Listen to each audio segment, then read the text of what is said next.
box here, so that's all that matters. I'd like to call the Anaheim City Council meeting to order. Clerk, can you please call roll? Thank you, Mayor. Councilmember Diaz. Present. Councilmember Leon. Present. Councilmember Bacalava. Present. Councilmember Meeks. Here. Councilmember Fessel. Here. Mayor Pro Tem Kurtz. Here. Mayor Aiken. Present. Let the record show we have 7 members present. Are there any additions or deletions to the closed session agenda? Mayor, there are none. Do we have any public speakers to speak to the closed session agenda? Mayor, we don't have any in-person speakers on the closed session agenda, and we did not receive any public comments electronically. Okay, then we are going to close the public comment portion of the closed session agenda and recess to closed session. Thank you very much. Even better.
I'd like to reconvene the Anaheim City Council meeting back to order.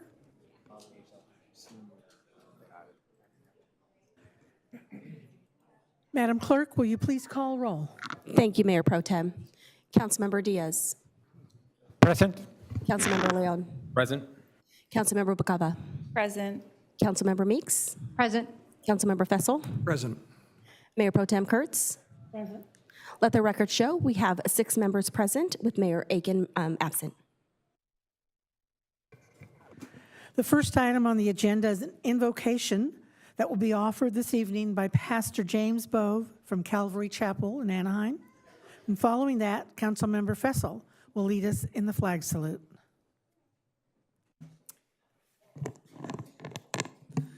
Good evening, council members.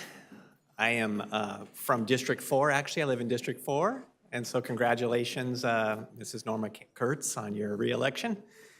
And I'd like to say thank you to all of our council members for all of your hard work, leadership, and service. I was here back in April. I left about 10:30 p.m., and you still had a few more hours to go. And so thank you so much for all that you do. John 3:16 and 17 says, "For God so loved the world that he gave his only begotten Son, that whoever believes in him," and I love that word, whoever, believes in him, should not perish, but have everlasting life. For God did not send his Son into the world to condemn the world, but that the world through him might be saved. Let's pray. Heavenly Father, I thank you so much for this evening and for this council that meets and works so hard and gives so much, Lord. I pray wisdom for them tonight in every aspect of this meeting, that they would get all the information that they need, Lord God, to make good decisions. I pray for them personally, Lord, for their good health and prosperity, and their families, Lord, for safety, Jesus. We pray also for a smooth transition for our new council members and for those who are moving out. Lord, thank you so much for blessing them with service to our community. We pray for our first responders and healthcare professionals, Lord. We pray safety for them and for courage and protection as they serve and bring healing and wisdom, Lord God. And we pray all the resources that they need. Thank you for the people of Anaheim. We pray protection over them and prosperity, that they would lean into you for hope and forgiveness in the pursuit of what's right. And we pray that you would free those who are bound by addiction and help those with mental illness and bring provision to those who are in need. We thank you for those being honored tonight. We pray that you would bless them for their community contributions, Lord God, and help them know that they're appreciated and we're thankful for them. And we pray again for this meeting that you would bring wisdom and all the accurate information needed, and that the decisions would be honoring to you, Lord. We thank you, Father, and we pray all this in Jesus' name. Amen. Amen. Amen. Thank you. As my 8-year term concludes, I hope I can get through this.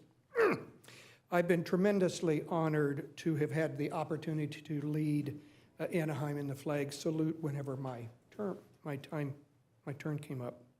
Please join me one last time as we encourage and praise the continued collaboration of Anaheim's elected leaders to bring forth a better Anaheim. We may have 6 districts, but we are one Anaheim. Let us begin. I pledge allegiance to the flag of the United States of America and to the republic for which it stands, one nation, under God, indivisible, with liberty and justice for all.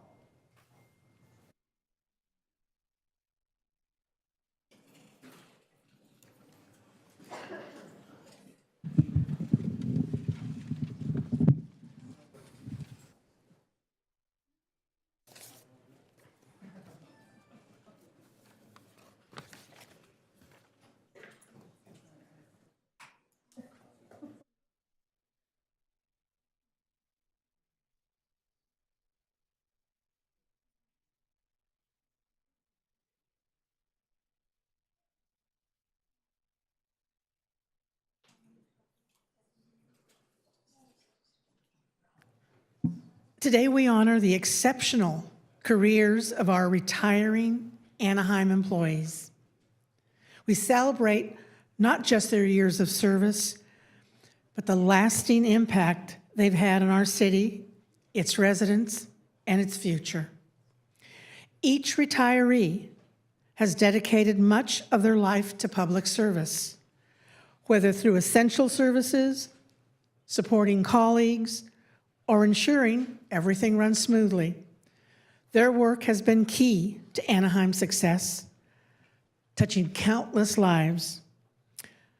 Though you are retiring, your legacy will continue to shape our community. Your contributions are invaluable, and you have left Anaheim a better place than you found it. As you begin your new chapter, we wish you all the best. Enjoy the well-deserved rest and time with loved ones. On behalf of the city of Anaheim, I congratulate you on your retirement.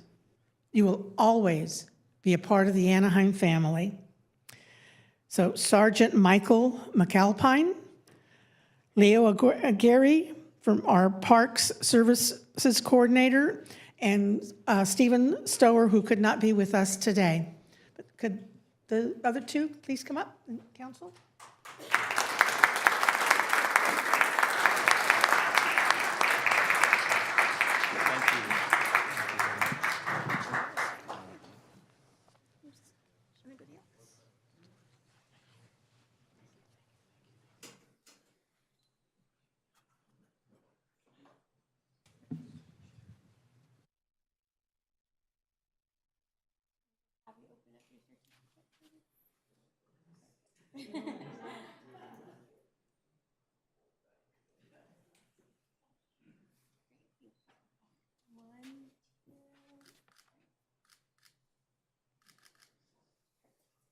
Thank you.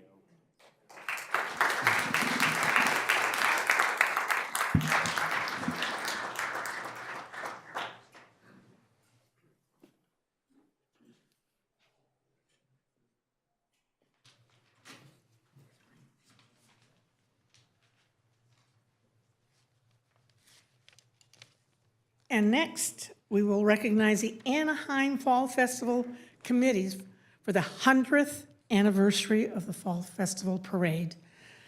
I'm excited to join everyone in honoring the 100th anniversary of the Anaheim Fall Festival and Halloween Parade, a truly beloved tradition that has brought our community together for a century.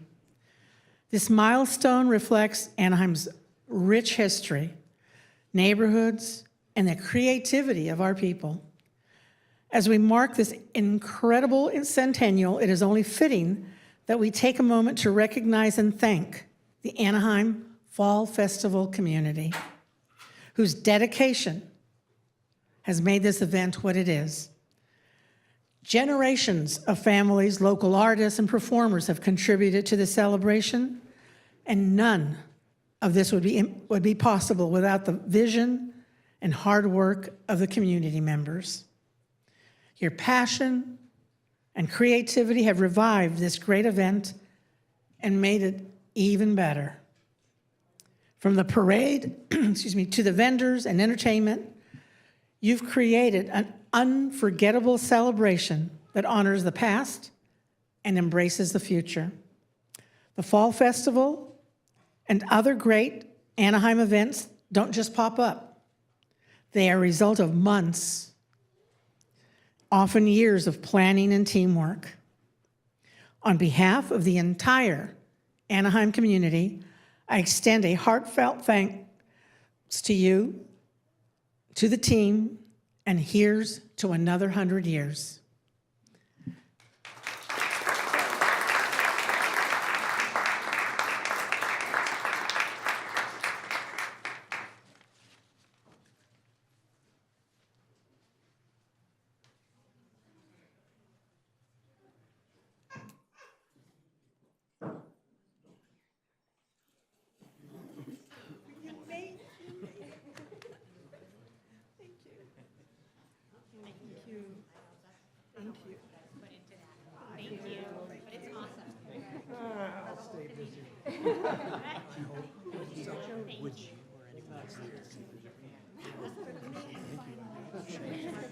Feel free, the mic's yours.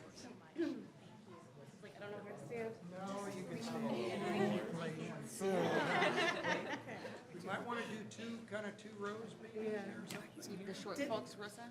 The short people, front. Squeeze in, come on. Just briefly, thank you to the City Council, the Mayor and City Council for recognition. This is, it's been a long time coming. This parade celebrated 100 years this year. The Fall Festival celebrated 100 years last year. And with any luck at all and the kind of participation we've had in the past few years, it will be going on 100 years from now. So if you can look us up too and see how you can volunteer. Always looking for people to help do stuff. So thank you very much, and thank you to the City Council and the city staff. City really stepped up this year in particular, and between the interdepartmental contests and the help with the physical movement of the parade and the Fall Festival, it's really, really become what we've always dreamt it would be, and that is a true partnership between the community and the city. So thank you all very much.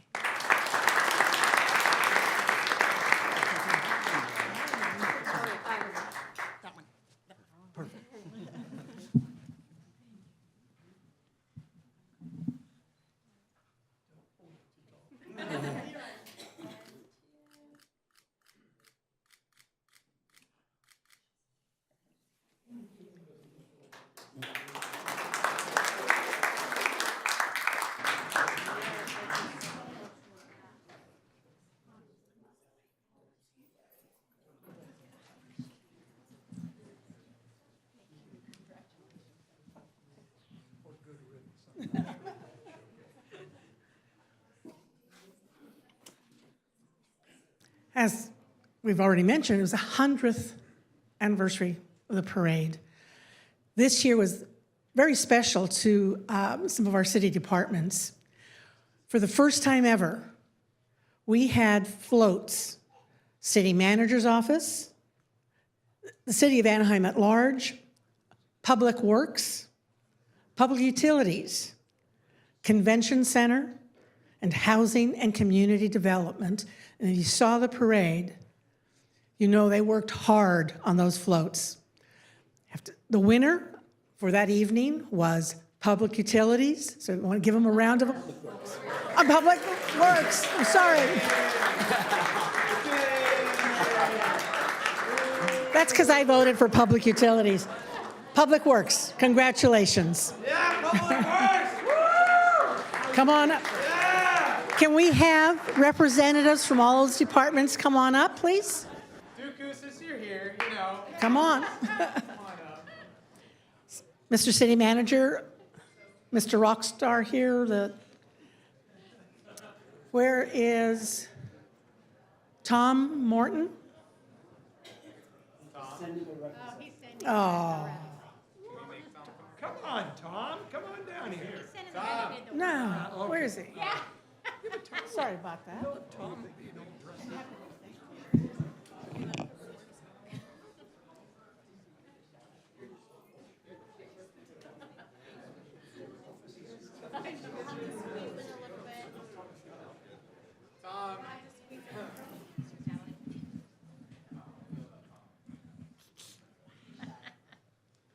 So I want to thank the city employees.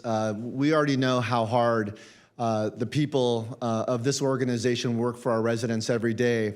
But I think we've also proven as our participation in this parade that we also know how to have some fun. And this organization, there's so much energy and so much dedication. It's an honor to be the city manager of this city. It was a blast to be in this parade. The challenge was on Public Works. Wow. APU, wow. All the departments, ComDev, wow. I mean, it was just amazing. So way to go, guys. Thanks so much. Here's to next year, 101.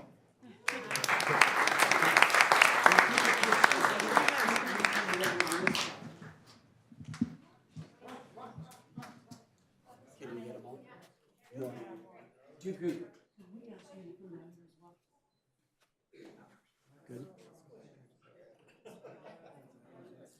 And then if I could ask everybody just to squeeze in a little bit. You all know each other. Okay.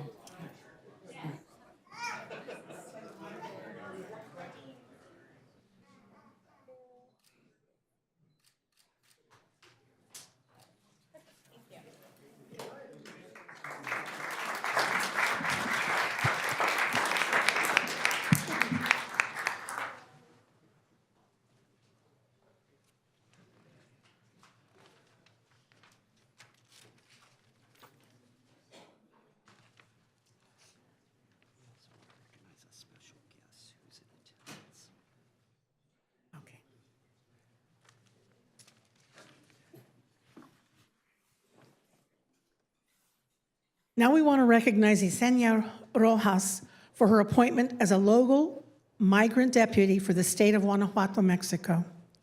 It is with great pride that we celebrate Anaheim's own Yesenia Rojas as a newly appointed local migrant deputy for the state of Guanajuato, Mexico.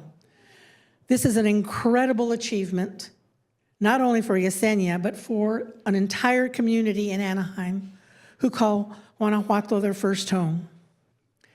Yesenia has long understood the challenges of migration and immigrants, the separation of families, the struggles of resettlement, and the hopes for a better future. Rather than just experiencing these challenges herself, she has become a proactive force for change, advocating for migrant rights, access to services and policies, promoting inclusion. Her appointment as a local deputy is a testament to her dedication, leadership, and the trust our community and her home state has in her. Yesenia embodies resilience, determination, and hope, proving that no matter the obstacles, anyone can rise to make a difference. Today, we recognize Yesenia not just as a deputy, but as a symbol of the power of representation and diversity in leadership. We are confident she will continue to uplift our community and ensure their voices are heard. Congratulations, Yesenia. We look forward to supporting you as you begin this new chapter in public service. I also want to recognize Audrey Rivera Gomez, Consulate of Mexico in Santa Ana, who is here to support Yesenia. Thank you.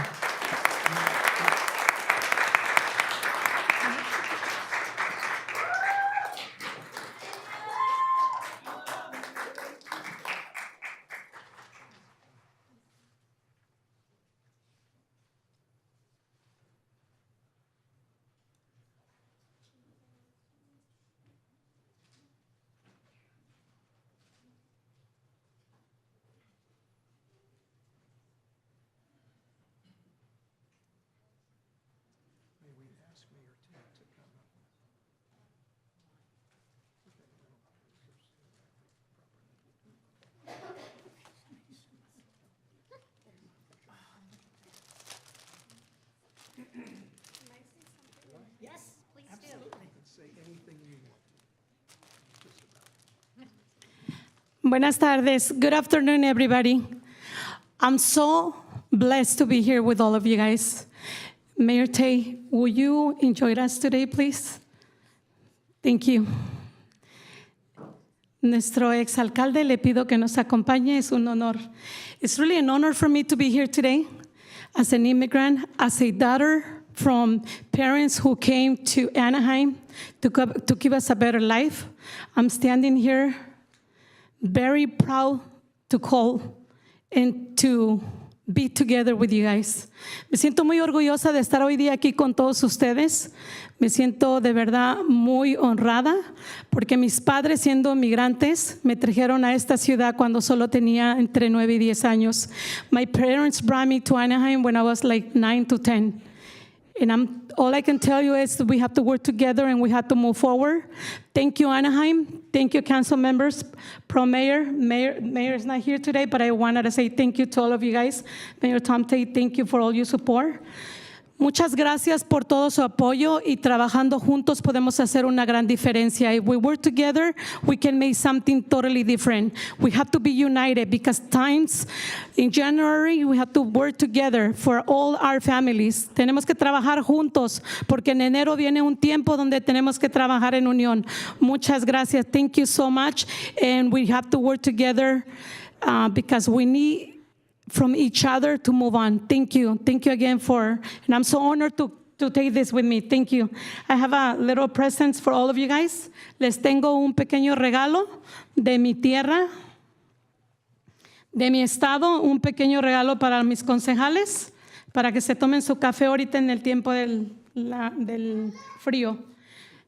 It's really cold, so they can use it to drink a coffee, a hot chocolate, and a sombrero that is being made in Guanajuato. You guys are more than welcome to come to Guanajuato, de San Pancho, donde se hacen los sombreros. From San Pancho, en un municipio de Guanajuato, donde se fabrican los sombreros.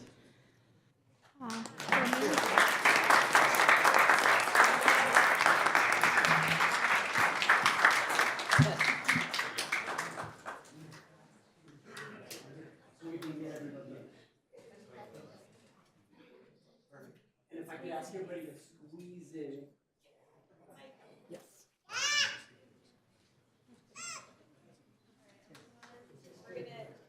We'll take a couple photos. Look at this official photo really quick. So right here.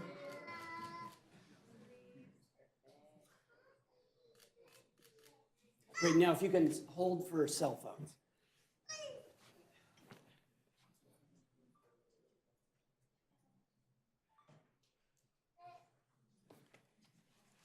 Anyone else? Everybody good? Great. Thank you so much.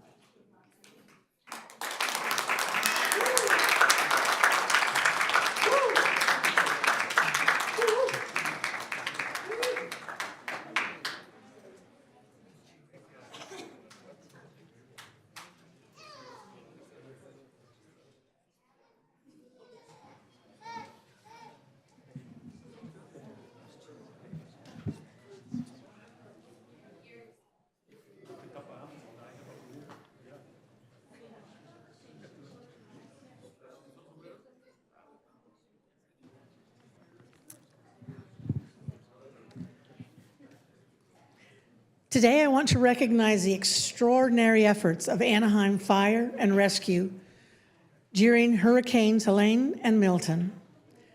In a time of crisis, we rely on our first responders to protect and serve with courage and resilience. And Anaheim Fire and Rescue did just that. When these hurricanes devastated Florida, our teams went above and beyond, working alongside local agencies and community organizations in hazardous conditions. Their selfishness, coordination, and dedication were vital in providing medical assistance, responding to calls, and supporting families affected by the storm. Their service in Florida is part of our promise and partnership to help others in need, knowing that one day others will come to help us in our moment of need. This recognition is also for every firefighter, paramedic, emergency responder, and support staff member who work tirelessly to ensure the safety of others during these hurricanes. On behalf of our community, we extend our deepest gratitude. You embody the true meaning of service, courage, and heart. Will representatives of Fire and Rescue please come up?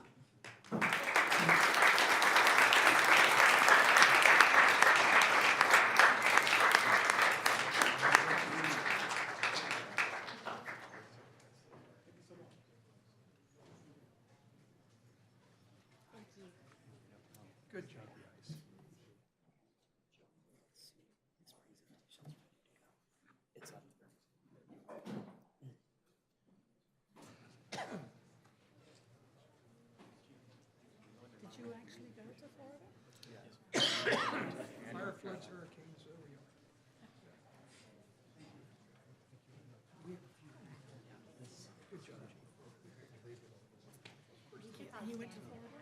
Somebody's got to do it. All right. I'll see if the chief.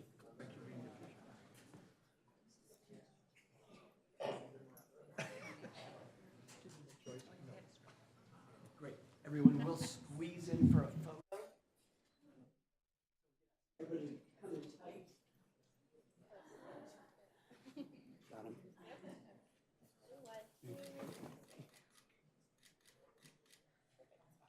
Thank you, everyone.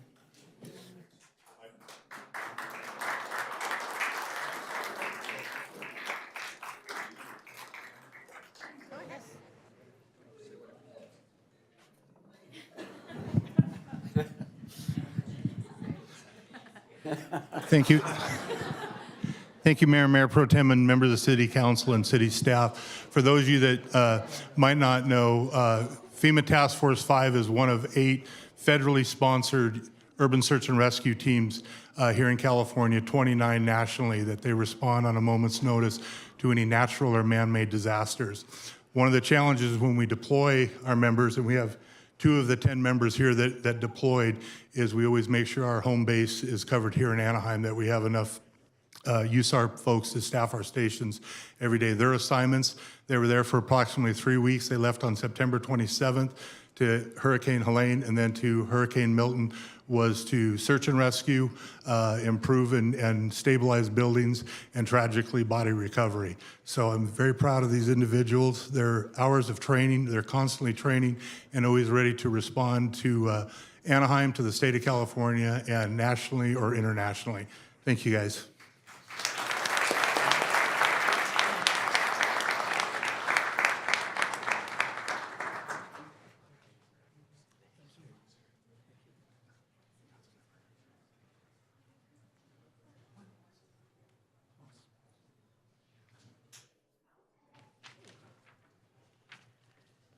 And now, it is my privilege to celebrate the remarkable young women of the 2024-2025 Miss Anaheim Beautiful Scholarship Program Court. Miss Anaheim Beautiful, Sophia Hall. Anaheim Beautiful Teen Ambassadors, Samantha DeAnda, Leah Luna, Emily Maldonado, and Sophia Prudencio.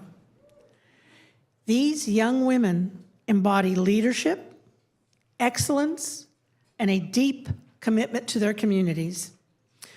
Through their hard work and dedication, they've earned academic scholarships and have shown exceptional talent, self-confidence, and a passion for service.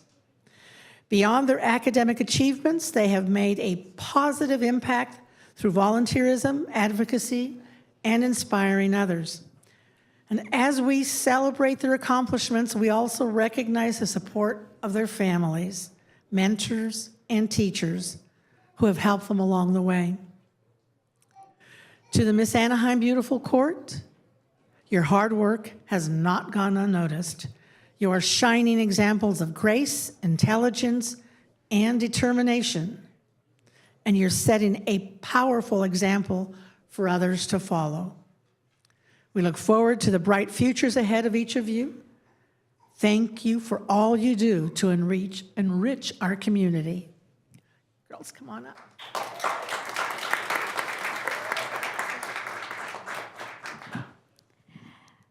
Thank you, Mayor Pro Tem and Council. My name is Sophia Hall, Miss Anaheim Beautiful for the 2024-2025 term. This past October, my court and I were crowned, and I'd love to introduce you to my teen ambassadors. First up, we have Leah Luna.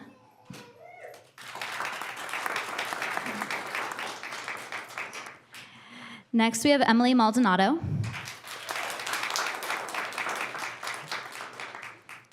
Next up, we have Sophia Prudencio. And Samantha DeAnda. We're looking forward to an exciting year of volunteering with nonprofit organizations and attending community events throughout the city. It's going to be a wonderful year, and oops, and we're very grateful for the recognition today. Thank you.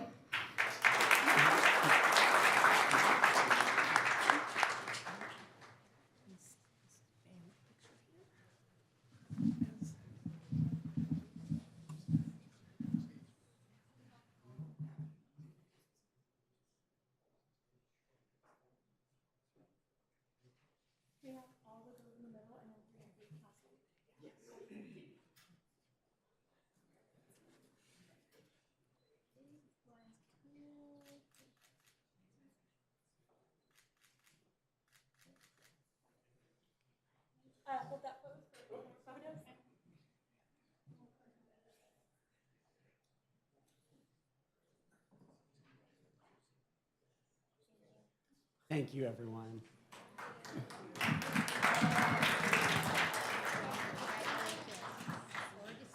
I will keep seeing you guys around. You were able to tell John. Say hello to you up here. You'll still see me up. I look forward to it. Is that it? Okay. Yep.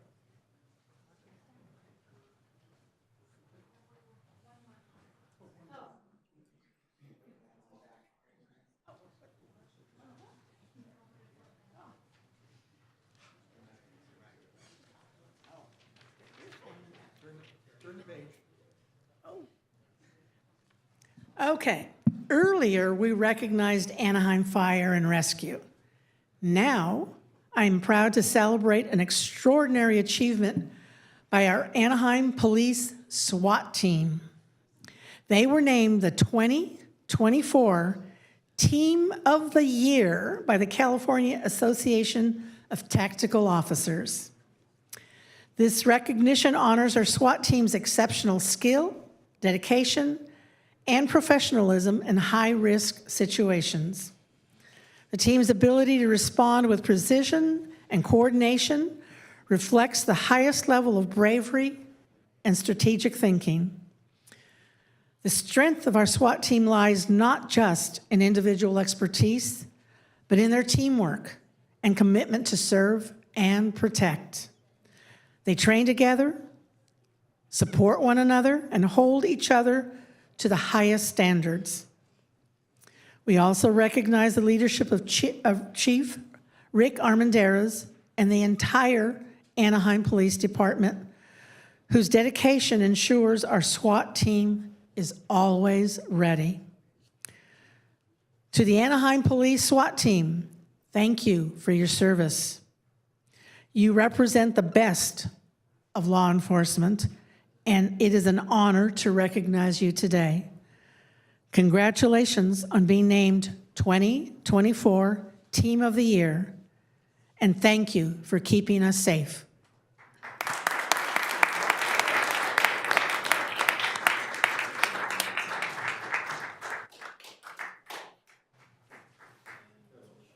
Yes.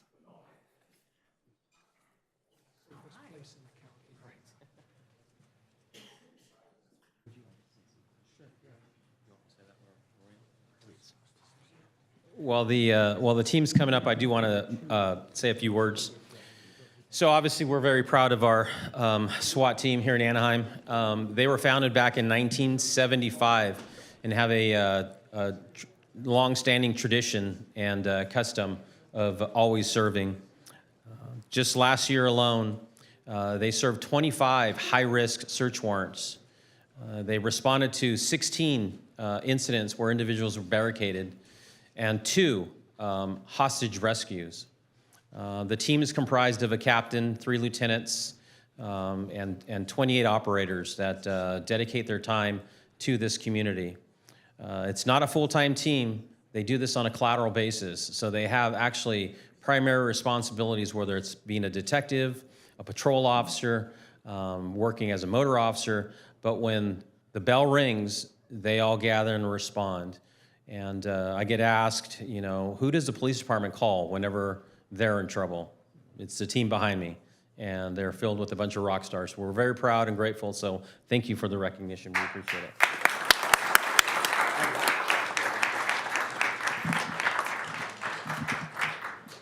Now, we will have to do 2 rows to get everybody over. So if I could get some volunteers to come forward.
Next on our agenda are recognitions to be presented at a later date. Madam Clerk, will you please announce them? Thank you, Mayor Pro Tem. We have 3 this evening, recognizing November 1st, 2024 as Extra Mile Day, recognizing November 10th through the 16th, 2024 as National Nurse Practitioner Week, and recognizing November 30th, 2024 as Small Business Saturday. And these recognitions will be forwarded to each of the organizations, Mayor Pro Tem. Oops, thank you. Madam Clerk, are there any additions or deletions to tonight's agenda? Mayor Pro Tem, there are none.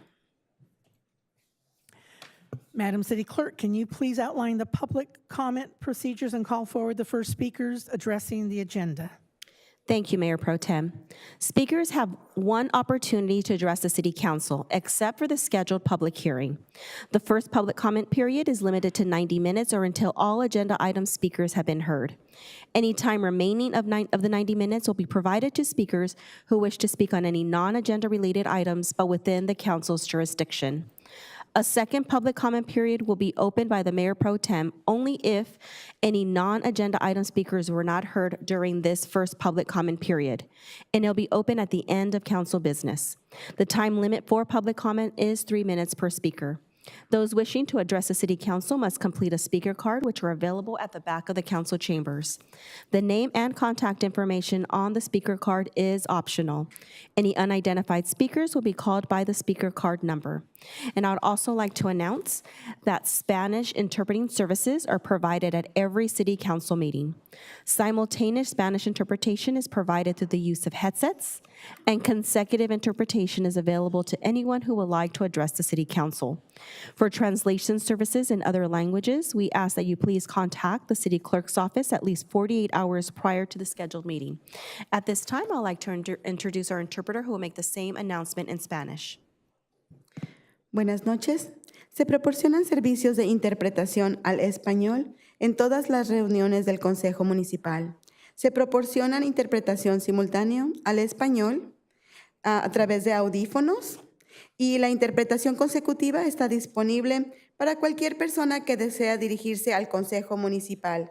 Para servicios de traducción en otros idiomas, comuníquese con la oficina del secretario municipal al menos 48 horas antes de la reunión programada.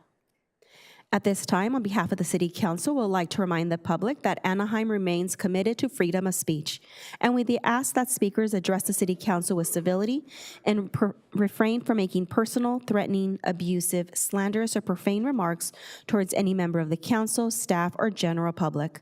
We do appreciate you reflecting this spirit when you speak. The time now is 5:46, with the 90-minute public comment period set to conclude at 7:16, or until all agenda item speakers have been heard. We do ask speakers to line up at the podium once they see their name appear on the projection screen behind me. And Mayor Pro Tem and City Council, we have 1 speaker addressing agenda item number 19, Janine Robbins.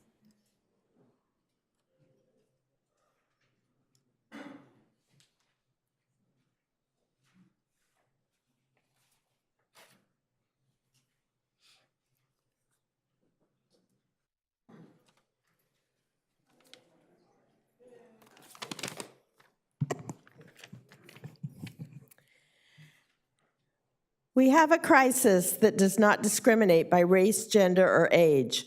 A crisis that forces people to live in inhumane conditions, often out of sight, out of mind. That crisis is called homelessness. Instead of worrying about the annual tree lighting, you should be talking about the annual crisis of the lack of a cold weather shelter for the most vulnerable people. Homelessness is not just the absence of a home. It is the stripping away of dignity, safety, and basic human rights.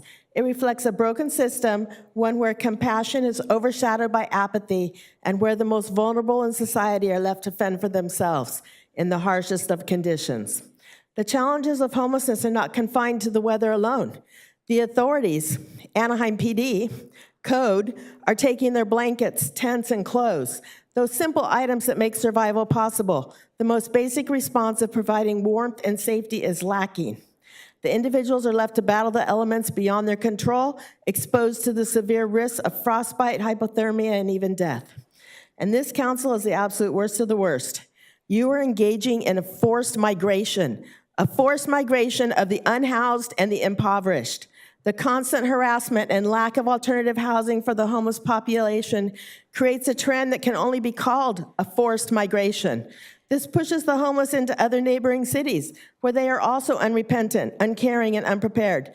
The forced displacement is not only cruel, but a violation of civil rights, so you are warned. Actually, we can view this as a genocide, where your actions or lack of often result in death. The term genocide may seem extreme to some, but when we consider the consequences of these actions, the suffering, the loss of life, the intentional removal of people from spaces where they might receive support, we must ask ourselves whether it truly is an exaggeration. How else can we explain the systemic, widespread, and violent removal of a vulnerable group of people from society?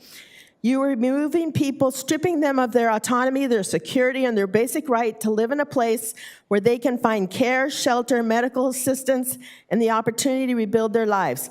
It's not simply about physical displacement, it is about the systemic erasure of their presence, their voices, and their humanity. The actions done by our city to our homeless residents, which used to be known as the city of kindness, are an existential threat to their survival. This crisis has been at the forefront for decades, and it demands attention. You must create more shelter space, demand the protection of personal belongings, and a compassionate approach to the migration of vulnerable people. There must be a cold weather shelter that opens immediately and is available to people on a walk-up basis. You are murdering people through your actions. You are causing deaths. So when some of you sit in your church, know that you are actually killers through your actions. When you're sitting in your warm house eating your Thanksgiving dinner, know that you have murdered people. You are committing a genocide. Mayor Pro Tem and City Council, that concludes speakers on agenda items. We will now move forward to general comments, and we have our first speaker. If he could please step forward. Jerry Jordan.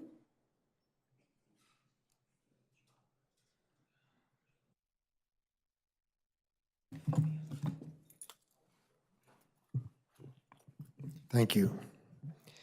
Good evening, Mayor, Mayor Pro Tem, City Council, and City Manager. I appreciate the opportunity to address the City Council and the City Manager.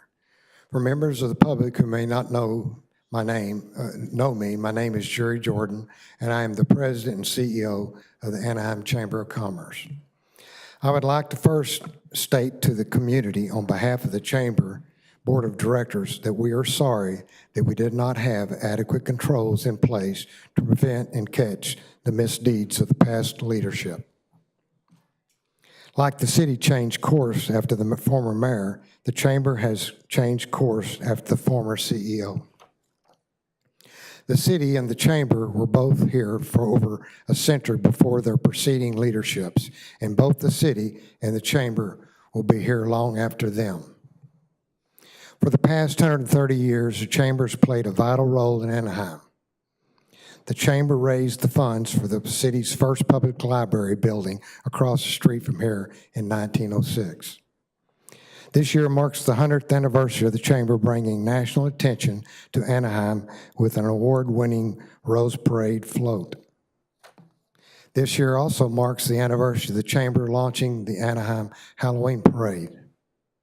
In 1953, the Chamber invited Walt Disney to come to Anaheim and work with the city and the county to annex unincorporated county land into the city of Anaheim in order to build Disneyland.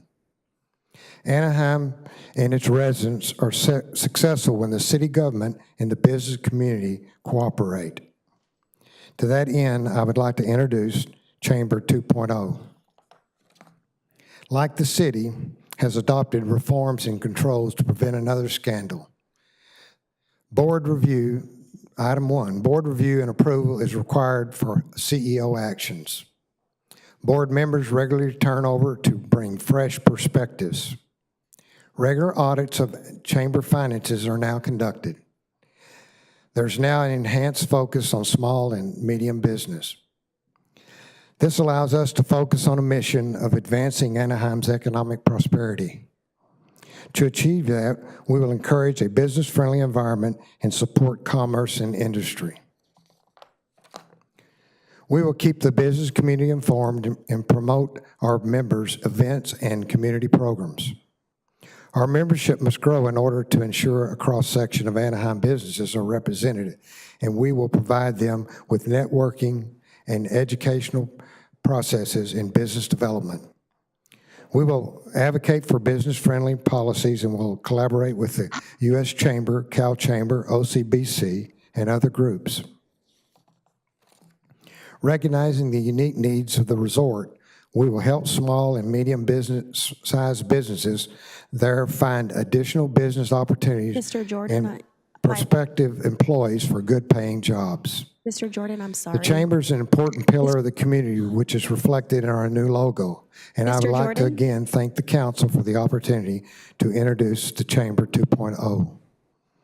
We want to be your partner. Mr. Jordan? Earn your, Mr. Jordan, my apologies, but you're, 3 minutes. I'm sorry? Your time's up. It was, each speaker is given 3 minutes. Okay. Okay, thank you.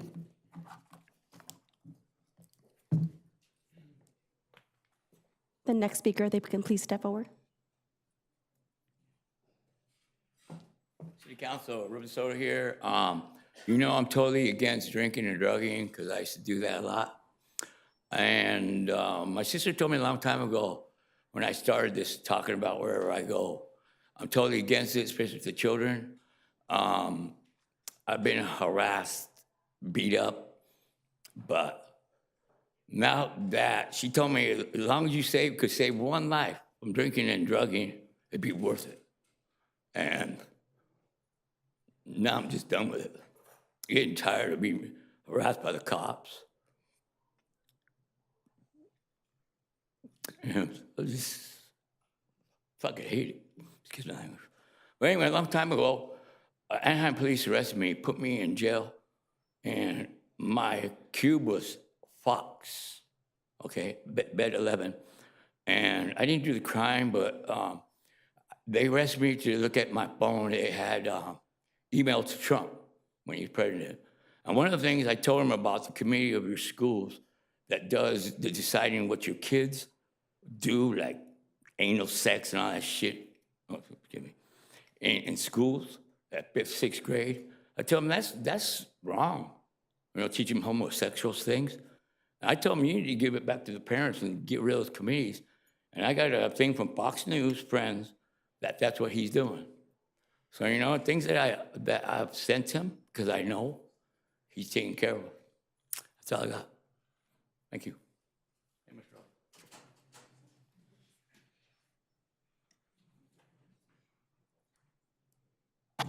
Kualititaki ni toka masat, ni toka tekpat, ni naha tepilotzi, ni naha mexika, on Tongwa Gabrieleño lands. I said, buenas tardes, good afternoon to everybody. I come from the Deer Clan, the Obsidian Knife Clan, which is the tongue sticking out from the Aztec calendar. And I want to thank the City Council. Thank you, Stephen Fassel, for, I actually noticed you're one of the supporters for the Native Art Fest. Thank you a lot. I did not know that. Reading is very powerful. And it was an opportunity for some of us in our community to speak with students. Project Say, we support that, no drugs and alcohol. Because it was a space and place for us to talk about the term colonist at Anaheim High School. Some of us have graduated from that high school, alumni. And the students are starting to listen. There's freshmen, sophomores, juniors, and seniors. They're Mexican-American, Chicano, or Hispanic, Latino, whatever's politically correct. And it was really very healing for us. And we had small businesses, vendors. We had Virginia Camerla, Tongwa tribe, Gabrieleños there. And I think it's going to grow. And I know with time, we will change the name of that school. I know that's an issue, not for here, but for the school board. And the reason I'm bringing that up, because in our petition, Decolonize the Colony petition, we actually have more than almost 12,000 signatures. It's growing. A lot of people of color are actually promoting this and talking about this. There's a QR code. But besides that, I also want to thank the City Council for Indigenous Peoples Day. Thank you so much. Dr. Jose Moro and Stephen Fassel again. I know you're leaving soon. And a lot of changes are happening. And also another thing to the city manager and the city attorney, city clerk, and everybody here and community. Estamos pintando muchos murales, a lot of murals. We had a beautiful presentation. Carlos A. Leon was there at the Gilbert High School, thanks to the principal that invited us there. We actually painted 2 murals in the back of the alley because there's a lot of gang activity, drugs, and alcohol. And so it's important. It's our duty to work with the community, promote identity, culture, because many years ago, the colonists came and murder, genocide our people in the month of November, Thanksgiving Day, not Thanksgiving Day, but we're thankful to be here and to be able to speak, because if you're speaking like this in Mexico, you'll be murdered by the cartels. So I'm thankful to be here. We're very thankful. Thank you so much. And I guess I will sing a small song, a prayer. Dolphin song.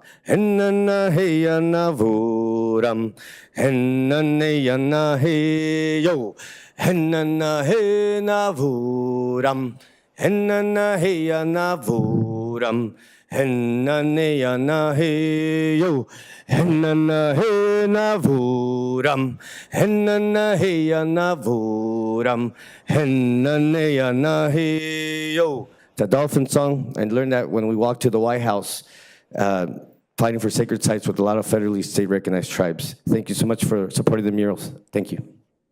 Will the next speaker please step forward? Matthew Duncan.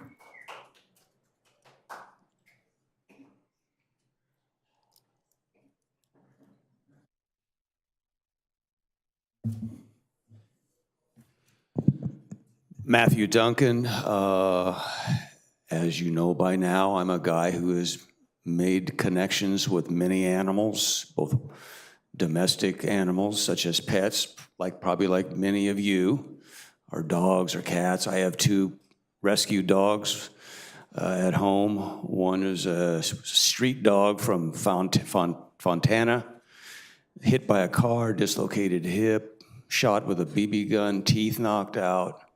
Got her on death row out of Riverside County. She's the best. But I also, as you know, have made the connection with our wildlife. That's why I'm here. Specifically, the coyotes of this city.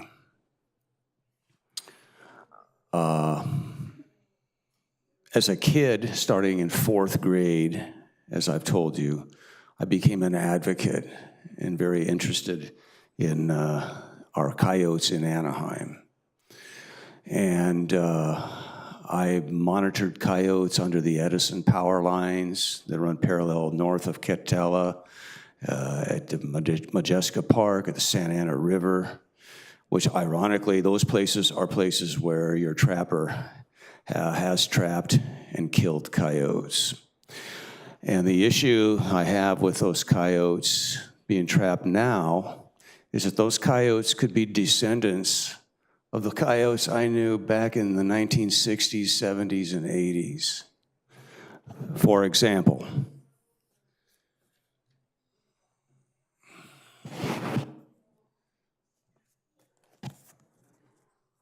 this young female was not trapped in Anaheim. This female coyote was trapped in Torrance, which again employs your trapper Jimmy Rizzo from Coyote Wildlife and Pest Solutions. It's a beautiful little female, not even a year old, big ears, big paws. But I got this through doing public records requests with the city, and I got multiple photos of dead coyotes and other non-target animals that were killed by trappers in Torrance. You guys don't provide those for me, but maybe I will bring some more photos. And in closing, I would like you to please, and I think I've mentioned this previously, please be willing to actually disclose where Jimmy Rizzo is trapping. I ask of you, you should be, that's actually legal, you should be doing that. That's an issue with the Department of Fish and Wildlife. But I ask you to be transparent. Thank you. Our next speaker, Brian Kay.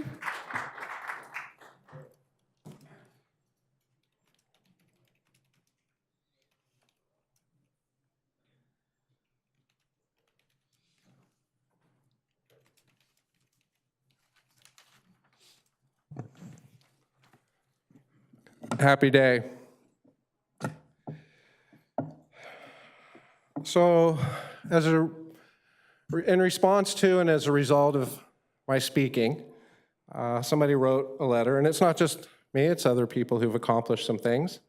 I'd like to share that. It was written by Kathy Chance, She says, I just want to give a shout out to both Vern Nelson and Brian Kay.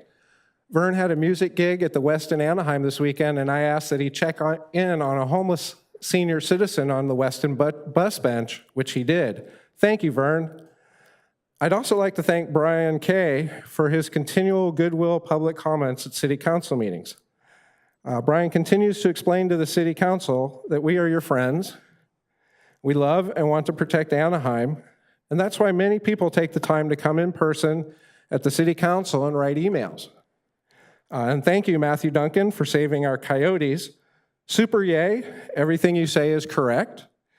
Thank you to the Robins for their many years of efforts trying to and succeeding oftentimes to fix the homeless situation in Anaheim. Just to clarify, Kathy and the Anaheim advocates, we have different opinions and we don't always agree. We probably even vote differently, but that never stops us from coming together to fix a bad Anaheim situation. And I forwarded that to my mother. And my mom said, well, who's Kathy? I said, I don't know. Which I think that's part of the problem, part of the disconnect. This letter reads like it was written by a mayor or a city council member. And it should have been. It shouldn't take Vern Nelson to stand up and say that nobody should call Polish people and Jewish people the N-word. That's something that we look to you to do. We hope that our mayor and council would hear us speak,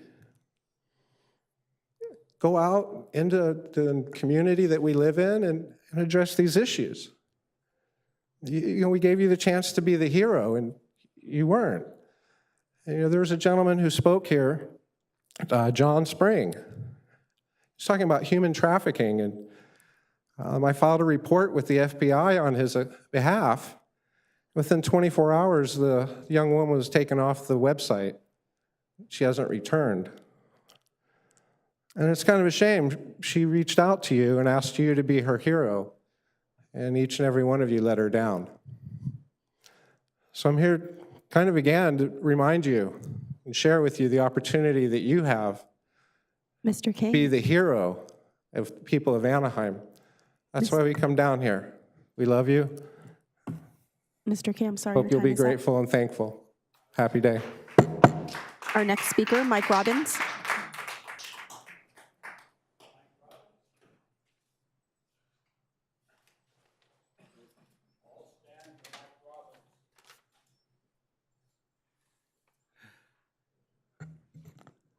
They didn't all stand for me. Norma, is a Democrat. Luckily, she won. They spent $100 a vote, and Francisco spent $2 a vote. Of course, we couldn't say too much because the DPOC said there's no free speech at the DPOC. They're not a government agency. Wow, I mean, I really don't know what the country's coming to. The whole thing is crazy across the country. When it comes to free speech, where a man cannot call words his own, he can't call anything else his own. And there's a quote for that. Whoever would overthrow the liberty of our nation begins by subduing the freedom of speech. Free speech is a terrible thing to public traitors. As for the Anaheim Council marionettes, Disney Worldwide and developers have gorged themselves on the lifeblood of Anaheim and made themselves monstrously rich, buying city council members en masse, as we see here. $100 a vote, that's, just ridiculous. Would have been $7 billion they would have had to give Trump to meet that. Why haven't they filled the bellies of underpaid workers and deprived citizens of Anaheim? Why haven't they provided housing for every needy citizen of Anaheim? Why is Anaheim in debt? As puppets of this illegitimate regime, the members of this council should be called to task for theft, bribery, and betrayal of their oaths of office. Stephen, boy, it's been a long time you took that oath. You probably know best, too, how many homeless people have died on the streets. It'll be 46 degrees tonight. Thank you very much. Our next speaker, Mark Herbert.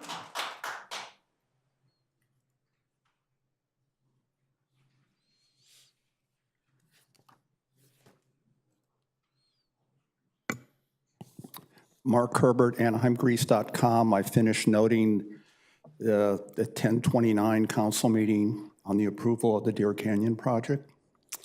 3 ideas, observations to improve public engagement. 1, public calendars. This is from the city's website. The city's practice of posting these public calendars took effect February 14th, 2023. Calendars must include the date and time of the meeting, the names, titles, affiliated organizations of the people in attendance, as well as a general statement of the topic. I wish the mayor was here because she did not post her calendar for the month of October. She posted Stephen Fessel's, and Councilmember Diaz left his blank. Number 2. 2 weeks ago at the 10/29/24 council meeting at the 8-hour, 43-minute, 20-second mark, Councilmember Rubalcava said the Housing Element Update Committee, HUC, sunset when Anaheim's housing element draft was submitted to the state.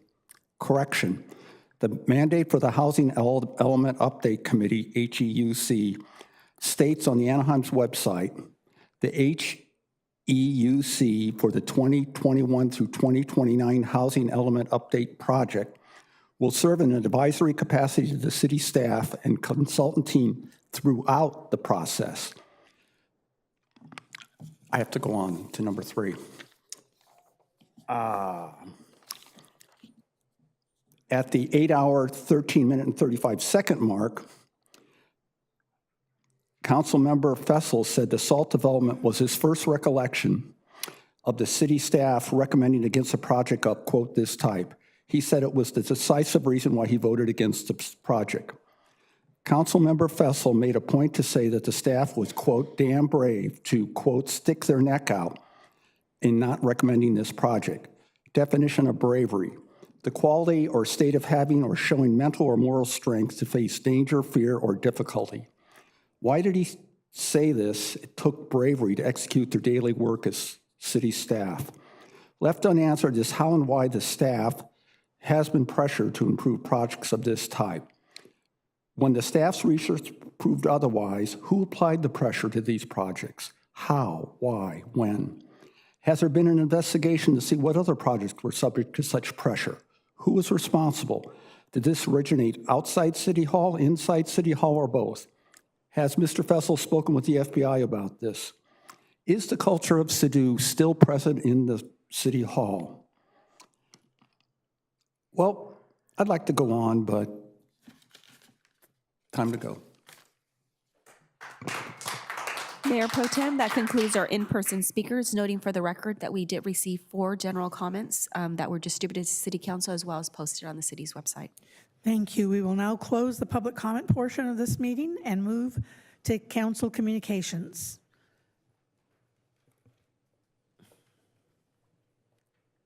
Councilmember Fessel.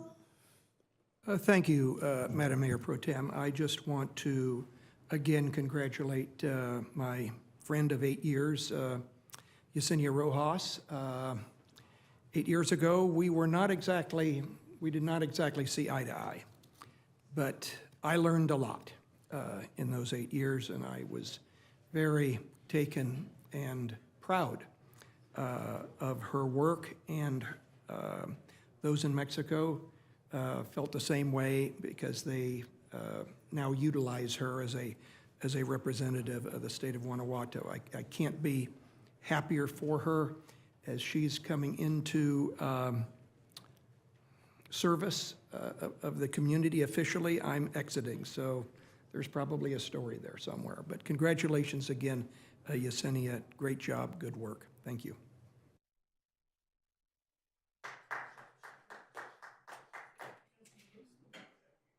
Councilmember Rubalcava. Thank you, Mayor Pro Tem Kurtz. Madam Clerk, I believe I have a couple of slides to share.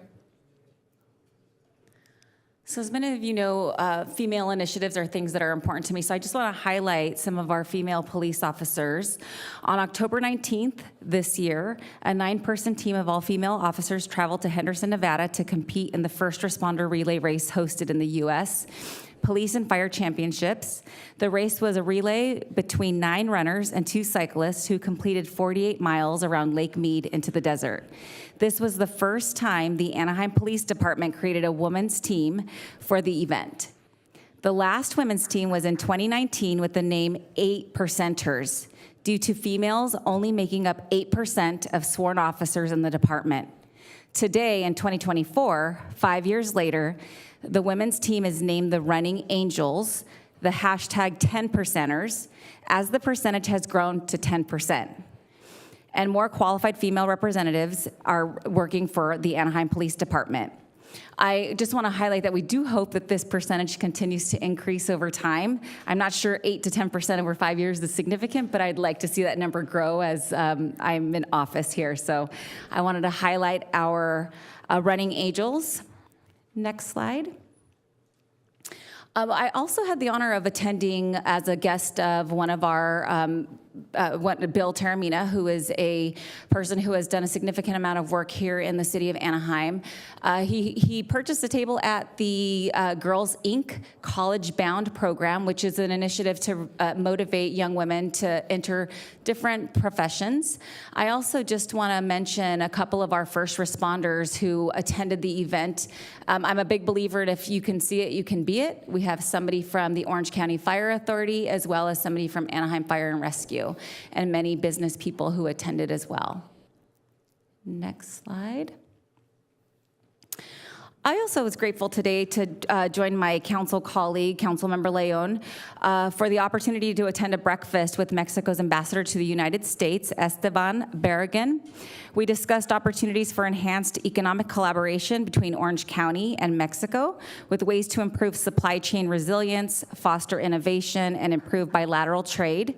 I also want to thank former ambassador to Italy, Gatti Vasquez, who provided the opportunity for many Latino business people, professionals, elected officials to attend this event.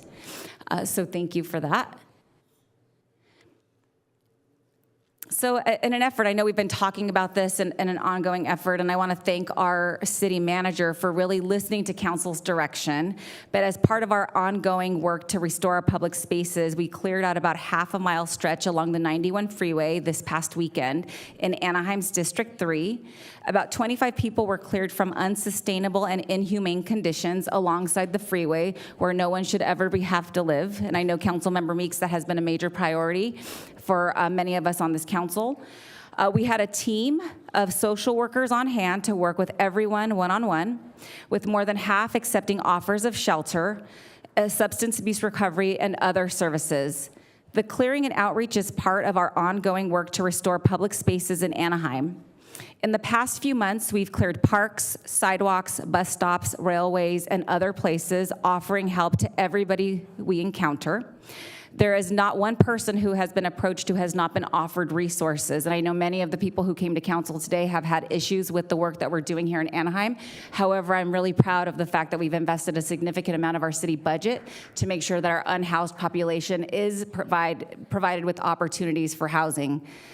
Our work will continue in the days ahead to ensure our public spaces stay welcoming to everybody, including the residents here in Anaheim, while helping those in need.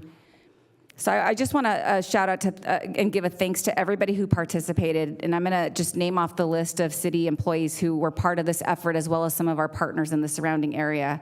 So our Anaheim Police Department, Fullerton Police, the California Highway Patrol, Anaheim Fire and Rescue, Fullerton Fire, Anaheim Public Works, and our teams from across the city, CityNet, Mariposa, and our other Orange County partners. And I also just want to mention our community services team, who is constantly doing the work in our communities with our mobile family resource fairs and other initiatives that we have in our city. So thank you. With that, that concludes my council comments. Thank you. Next is Councilmember Leon. Thank you, Madam Mayor Pro Tem. I know it was mentioned during public comments, but did want to congratulate Gilbert High School Principal Latta and the entire team on the brand new mural that's in District 2. Really just focusing on peace in the world and being united as a community. So congratulations to them. Really appreciate all of the students and the artists that put in the time to make that happen. With this month of November, so I want to highlight our business of the month for November 2024. We celebrated Dia de los Muertos a few weeks ago, and we were reminded of the importance of honoring loved ones who have passed. And I know that this is a subject that can be hard to discuss sometimes, but holds deep meaning for many in our community. And so for our business of the month, I'm proud to recognize Funeraria del Ángel, a funeral home in District 2. We're grateful to have this dedicated team here in our district supporting families with understanding and respect during life's toughest moments. They're located off of Lincoln Avenue, just west of Gilbert. They offer customized ceremonies, cultural traditions, funeral, cremation, and memorial services aimed to create personalized tributes for loved ones. So congratulations and thank you to the entire Funeraria del Ángel team for their work and the care and dignity they bring to our community. And on a potentially happier note, just wanted to remind everybody on about our upcoming turkey giveaway on Sunday. As many of you probably know, that the annual We Give Thanks dinner at the Honda Center will not be taking place this year. But Frank, the Garcia family, is teaming up with Friends of Families, and we're proud to support them for a turkey giveaway this Sunday from 10 a.m. to 12 p.m. at the Brookers Community Center. We're honored to continue supporting Frank and his tradition of giving thanks and giving back to our community. So again, in partnership with Friends of Families, we'll be giving out 200 turkeys. We're also partnering with the OC Food Bank to give out food boxes. So if you are attending, if you're driving in, you can enter the queue via Crescent Avenue, and there will be some folks to direct you and direct your way to where the giveaway will be taking place. But again, that's this Sunday, November 24th, 10 a.m. to 12 p.m. Rain or shine, we'll be out there. So it's easy and safe to pick up a turkey for you to share a meal with loved ones. It is first come, first served. So come by, spread the word, and let's celebrate Thanksgiving together. Thank you.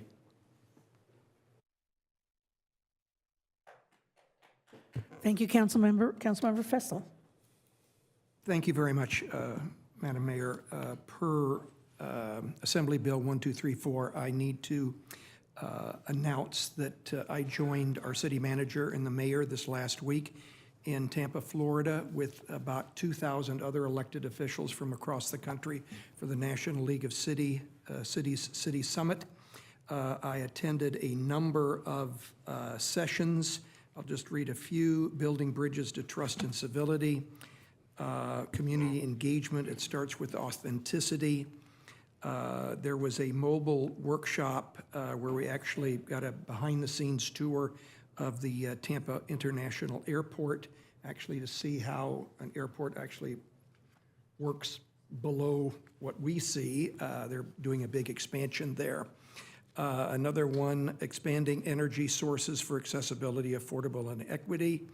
And I think my favorite was get current with new drinking water regulations, where a representative actually of the Metropolitan Water District that I serve on flew all the way to Florida and made a presentation on new PFAS and lead regulations. And I wanted to make sure that everybody knew that we were there working on the city's behalf.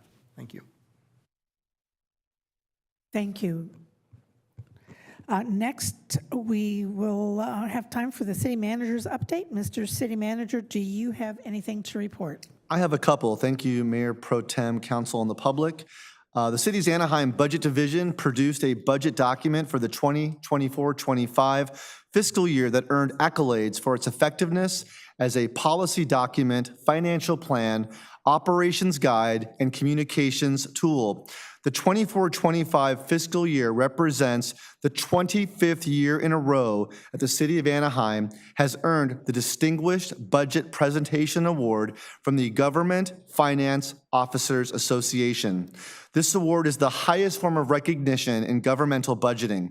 Moreover, the budget received special recognition in the areas of performance measures, and strategic goals and strategies.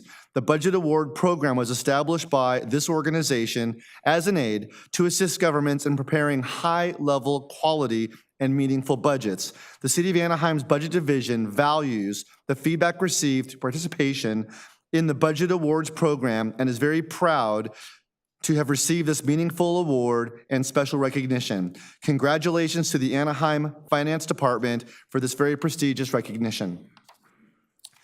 Our Anaheim Convention Center was recently named one of the world's 25 best convention centers for trade shows and events by Exhibitor Magazine for the 5th time. In addition to this year's award, the Anaheim Convention Center was awarded the best convention center over 1 million square feet of existing space. A couple holiday announcements. On November 23rd, from 10 a.m. to 1 p.m., Anaheim Public Utilities invites residents to Center Street Promenade for a drive-through event to drop off their old holiday lights and receive 2 strings of high-efficiency LED lights. Residents can also finally get rid of their old VHS players and dot matrix printers, and Homeboy Electronics will be on site to collect your e-waste. There is no cost for the event, but residents are encouraged to donate a new unwrapped toy for the benefit of Anaheim youth. Register at anaheim.net/holidaylights. Traditional Victorian Christmas at Founders Park. Experience the spirit of Victorian Christmas at Mother Colony and Woki Stofall House at the historic Founders Park. Saturdays, December 7th and 14th, and January 4th from 9 a.m. to noon. Free to the public. And finally, Anaheim Christmas Tree Lighting Celebration and Holiday Village. The Community Services Department, in collaboration with the Nutcracker Committee and the Downtown Anaheim Association, are hosting the 30th Annual Christmas Tree Lighting Celebration and Holiday Village on Sunday, December 8th from noon to 7 p.m. Center Street Promenade will be transformed into a holiday village featuring family fun activities that will include children's crafts booths, holiday crafters, festive entertainment, and a visit from Santa and Mrs. Claus. Join us once again for the Christmas tree lighting ceremony hosted on the steps in front of City Hall beginning at 6 p.m. with a tree lighting program featuring performances by our Anaheim Ballet, Anaheim High School Choir, Sean Olu, and a holiday reading by Santa. We look forward to seeing everyone in attendance at this cherished community event. Thank you. That is Sunday, December 8th. Thank you, Mayor Pro Tem. Thank you. We will now address the City Council consent calendar. Items 1 through 19 are before us. Are there any members of council who wish to remove an item for further discussion? Councilmember Rubalcaba. Item 14.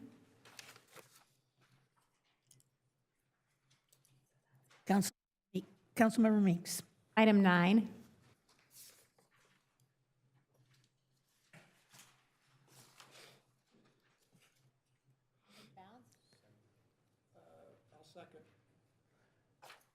Okay.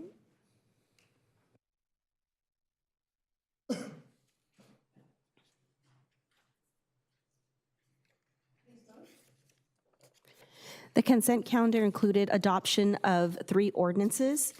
Ordinance number 6597, an ordinance of the City Council of the City of Anaheim adding Chapter 14.72 to Title 14 of the Anaheim Municipal Code regarding the operation of motorized wheeled conveyances in the City of Anaheim. Ordinance number 6598, an ordinance of the City of Anaheim renewing with modifications. Ordinance number 6561, approving Anaheim Police Department's military equipment use policy, Policy 705, pursuant to California Government Code Section 7071.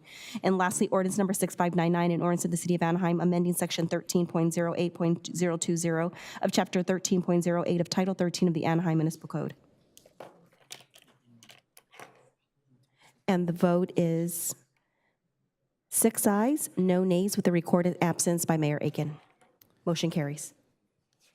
Thank you. Item number 9 was pulled by Councilmember Meeks. Would you like a full staff report?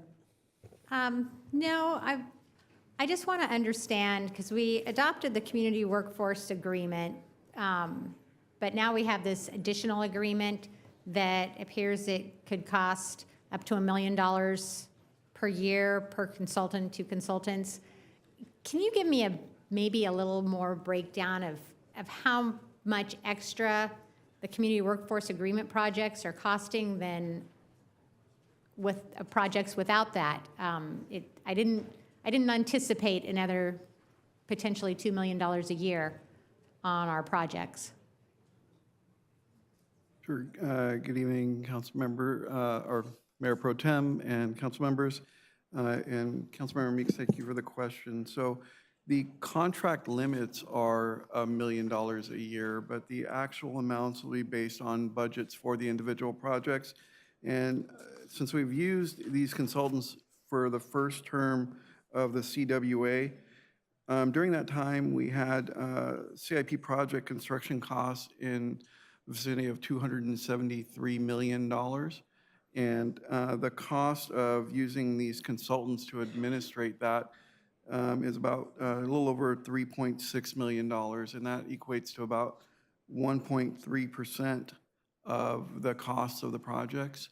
So there's multiple layers to the cost of the CWA. So there's, a cost that's that the contractor puts in when bidding the project, and then there's a cost of the administration on the city side. So this 1.3 is the cost on the city side, not so much what the contractor is adding to their bid price for the project. And so what is the additional work that we need to do here? Verifying the apprentice requirements and things like that? I mean, can you kind of lay that out for me? Sure. The support it's more administrative, and let me kind of give you a breakdown of,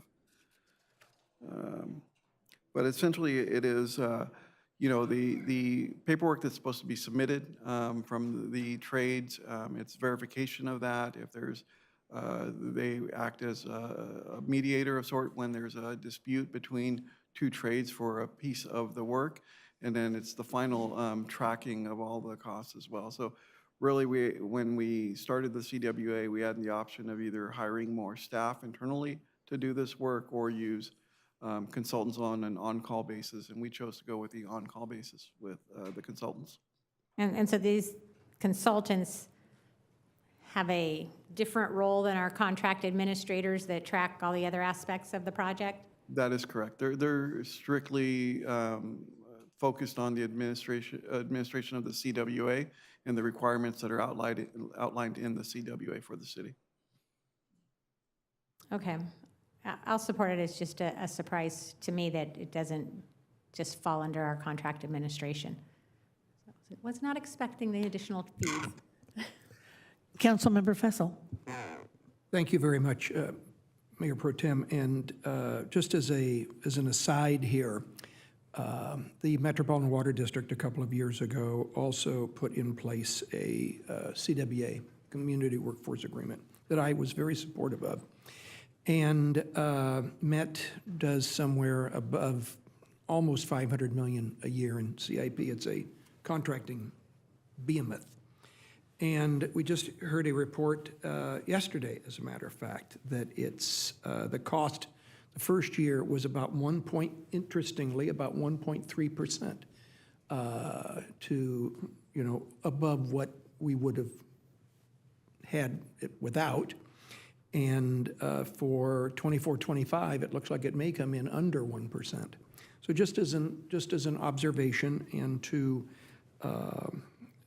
not exactly address, but just as an added piece of information where Met is in regards to, where Anaheim is, it seems that we're not far off. That was all. Thank you.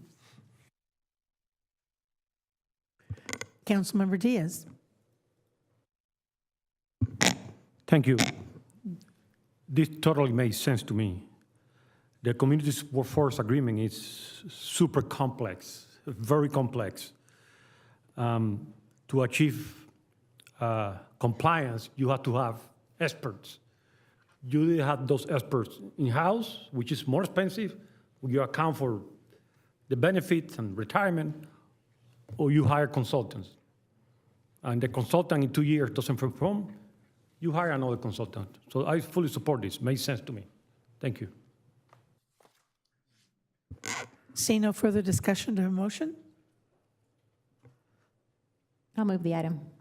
I'll second.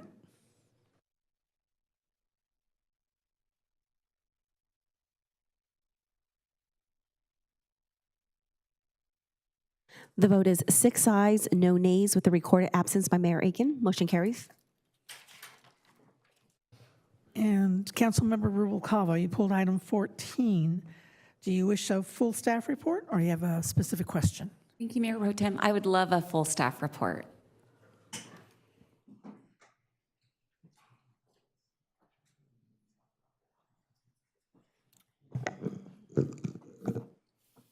All right, good evening, Mayor Pro Tem and members of the City Council. Before you tonight is a request to approve the submittal of a grant application to the California Department of Parks and Recreation for the Outdoor Recreation Legacy Partnership Grant Program in the amount of $6 million for a project at La Palma Park. La Palma Park is one of Anaheim's oldest and largest parks that is used to host special events, popular festivals, and sporting events. The east side of the park contains the popular dog park and baseball football stadium, while the west side of the park includes dated picnic shelters, large turf area, dated playground, and parking lot. For several years, staff has engaged with the community for their feedback on the revitalization of La Palma Park. These outreach efforts resulted in a community envisioned master plan for the west side of the park, including soccer fields, upgraded lighting, new playground, covered picnic areas, exercise equipment, an open-air arena, new restroom building, landscaping, and more. The total cost for these improvements is about $15 million. To date, the city has received a $2 million grant, $2 million from a federal earmark from Congressman Lou Correa's office for soccer fields. To implement the remaining much-needed improvements, staff identified this project as a competitive for the Outdoor Recreation Legacy Partnership Grant Program. I am happy to report the grant request for $6 million was submitted for consideration and was selected for funding. The balance of the project costs will be paid for by the awarded federal earmark and development impact fees. Staff will begin working on this project with design, construction documents, and permitting, with the goal of beginning construction in 2027. This concludes my report, and myself and JJ Jimenez, my parks manager, is available to answer any questions. Well, thank you for the presentation. I just want to thank you guys for continuing to go above and beyond and think outside of the box. Oftentimes, community services, which parks falls or rolls up under, is one of our underfunded departments, but you continue to look for resources outside. And with La Palma Park being the second oldest park in my district, I am grateful that you continue to invest in just beautifying the area, because the first place that we usually cut are parks because they generate no revenue, but they do provide much needed green space. And District 3 is lucky enough to have 16 parks, and we've had over, since I was elected, I think we've added new playgrounds to 3 of our parks, and we've really continued to beautify the area. And I think we are not overparked, but we are park rich in District 3. So I just want to thank you for your continued efforts, to both you, JJ, and yourself, Shawnee. So. Thank you. Councilmember Fessel. Thank you very much, Mayor Pro Tem. In the 1950s, I played there, attended the Penny Carnival that we used to have. And Mr. D. Fee himself was the park superintendent, or the leadman in that park. And he and I hung around a lot when I was a kid. JJ, I've this will be my last chance to remind you that there are many, many, many historic trees in that park. And I would not be doing the community right if I didn't, for my last time, remind you to the extent possible, please do what you can to preserve all those trees. Many of them were planted in 1938 and 1939, as you know, when the park was developed. And it would break my heart and a lot of others in Anaheim if we had to take too many of those out. And I'll leave it at that, and I'll act as a second to whoever wants to move this item. I will move the item, thank you. I just have a couple of comments. While the park is not in District 4, it is certainly enjoyed by people from across the city. And so all the renovations that are going to be happening there are really for the residents of the entire city. So I thank you for finding those grants and reaching out and not giving up. Look forward to you continuing that work in the other parks in the city. But congratulations on the grant. Congratulations to finally getting some work done in a park that is beloved by all. Thank you. And we've got a motion and a second, so call for the vote. A resolution of the City Council of the City of Anaheim ratifying and approving the actions of the Director of Community Services or designee and submitting an application for grant funds to the California Department of Parks and Recreation for the Outdoor Recreation Legacy Partnership Grant Program for the La Palma Park and authorizing the acceptance of such grant on behalf of the city and amending the budget accordingly and determining that these actions are exempt from CEQA pursuant to Section 15306 of Title 14 of the California Code of Regulations. And the vote is 6 ayes and no nays with a recorded absence by Mayor Aiken. Motion carries. Now we move to the business calendar.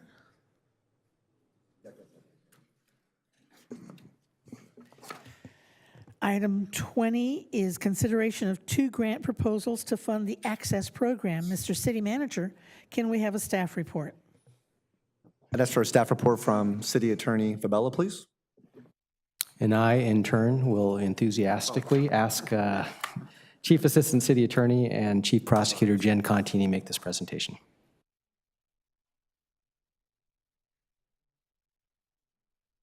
Okay, it's okay. We rehearsed a little bit, so you actually get me. So good evening, Mayor Pro Tem and City Council members. As you well know, the City of Anaheim has developed a comprehensive, compassionate approach to addressing homelessness, made up of many partnerships, including the Community Care Response Team, our HALO police officers, it includes shelter, and many other components. Through our work as a partnership, we are keenly aware of the intersection between homelessness and the criminal justice system and the toll that repeat offenders take on both the system of care and our community at large. So tonight, as part of our staff report, we want to actually present to you a very compelling proof of concept, and then go back to the request in the staff report. So tonight, the presentation on this compelling proof of concept will be handled by our Chief Assistant Attorney from our prosecutorial team, Chief Jen Contini.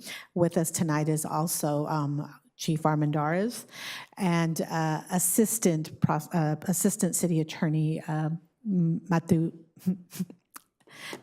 Sandhu. I knew I was like, so without further ado, I'm going to turn it over to Chief Contini, and I'll drive the presentation. Okay. Thank you. Thanks, Grace. Good evening. Hit the green. Mayor Pro Tem and City Council members, it's super exciting for us to be here tonight. And so I'm really happy to finally get to kind of present to you a little bit about our Access Program. Before I get started, I did want to just recognize, and I'll let you know that available for questions later are our entire courtroom access team. And so introducing them to you really quickly, obviously you know Matab Sandhu is the Assistant City Attorney. He really runs the program on a daily basis and helped create it. And in the front row here we have, I guess you guys can wave, this is the Honorable Judge Olga Giller. judge of the Superior Court. So she is the judicial officer that presides over Access Court and has done so since our inception. I'm trying to not talk about all of them because I know we have time limits here. So, but it really is, I call this the dream team, and they're really, really amazing team. Also is Deputy Public Defender Matthew Razzo, who is a supervising public defender at the North Justice Center where we hold Access Court. Seated next to him is Lauren Justice, who you may be familiar with. She did work for CityNet in the city of Anaheim, and now she is the Enhanced Care Management Director for Mariposa Center, and they've been a huge, huge asset to our program. And finally, I will talk a little bit about him in more detail later, but we have Blake McLean, who is our Access Program clinician. So as you know, and as Grace said, in January of 2023, we launched a proof of concept in the city attorney's office that we called Access. And exactly as Grace was commenting on, the whole goal was to have our justice system try to handle in a better way the repeat offenders on the misdemeanor level that are really at the intersection, as she said, of the homelessness, substance use disorder, and/or mental illness. We knew that our system was a revolving door, and it was not serving the community well, and it was not serving the individuals well, frankly. And so what were we gonna do? So we created this program in literally weeks, and the idea was it would be a collaborative court. So I wanna talk, I don't know what happened to my presentation there, but talk a little bit about the history, which is I'm doing now, where we are now and what we're asking you to approve for the future. So next slide. So I want to tell you a little bit about, collaborative courts and what they are, if you're not aware. So collaborative courts are essentially also known as problem-solving courts or treatment courts. And they take a multidisciplinary team approach to actually trying to get to the root cause of somebody's criminality, try to actually address why they're in the justice system to begin with. And what they do is they combine judicial supervision with actual monitored treatment with the ultimate goal of reducing the recidivism and improving public safety. These courts have been around for more than 40 years across the United States. There are literally tens of thousands of collaborative courts, and Orange County is a leader in the collaborative court space. We have drug courts for many, many years, DUI court, mental health courts, veterans treatment courts. So there's all kinds of collaborative court systems, programs in Orange County. So the question becomes, so why is this a proof of concept? If you know that this works, why is this a proof of concept? There's no collaborative courts, truly multidisciplinary team collaborative courts in this county, and there's very few anywhere on the misdemeanor level. So where you get that quality of life, misdemeanor offenses, you still have high risk for recidivism, high need defendants, but there's no real multidisciplinary approach to getting at their criminality on the misdemeanor level. And that was the concept that we wanted to prove. We can do this. We can do this. And I'm gonna be honest with you, there were a lot of skeptics because collaborative courts are labor intensive. They're a resource, you need a lot of resources to put them together. And like I said, there was a lot of skepticism that we could do it. Also, the cases are lower level, so the incentive for defendants to participate, people would suspect, is less. And what you can expect for somebody when the maximum they can get on a case is lower, you know, is lesser. So could we do it? And finally, it's fast. Misdemeanor cases go through the justice system really fast. If somebody gets arrested and arraigned on a misdemeanor, you have to bring them to trial within 30 days. So your timetables are much different in the criminal justice system for a felony. So how are you going to assess and get treatment plans and monitor this misdemeanor population? So we had skeptics, but we also had urgency. And that's the next slide, Grace. In this time frame, we're talking the fall of 2022, when we decided that we need to do something, is when you were seeing in I saw it recently in the Voice of OC again, they're talking about the number of our homeless population that were dying. So that was in the news all the time. And the leading cause of death among our homeless population was overdose death. And you can see, especially after the pandemic, those numbers were skyrocketing. And so we had skeptics, but we had urgency. And so we also had one other crucial ingredient. We have amazing leaders. We had amazing leaders in our court system, and we have amazing leaders in the city. And so first we had to get the court system leaders on board, and give you the next slide there. And so we did. And to the left, I know nobody was gonna like this picture. I took it myself on the cell phone. I know, I'm sorry, Chief. I was just waiting. That's why I didn't let you see the PowerPoint beforehand. There's not one person with their eyes open, but it kind of begs this way. So you see on the left there, and that's obviously my amazing boss, Rob, in the middle, who is the one who's really given us the authority to do all of this. But so on the left is our Orange County Public Defender, and that is Judge Maria Hernandez, who is the presiding judge of the Orange County Superior Court. And just to give you context, the Orange County Superior Court system is the 5th largest justice system in the United States of America. So Judge Hernandez is operating a monster of a justice system, but she knows the urgency. She's a collaborative court believer, and so she was on board. And then we have on the other side of Rob, these two amazing leaders. And so Mr. Schwartz from the Public Defender's Office and our presiding judge said, I'm going to give you a judge, an amazing judge, Olga Giller. And Mr. Schwartz said, I will provide a public defender, but how are we going to do this? Like, where do we get the resources to run a collaborative court? And I said, you got to come to the city of Anaheim. It's incredible. And they came here, and our presiding judge toured the chief's jail. We put on a training at the police department for the jailers. The supervising judge of the collaborative courts came and sponsored a training there. Grace graciously has presented repeatedly to our court and our justice partners on all of the housing work that her department does.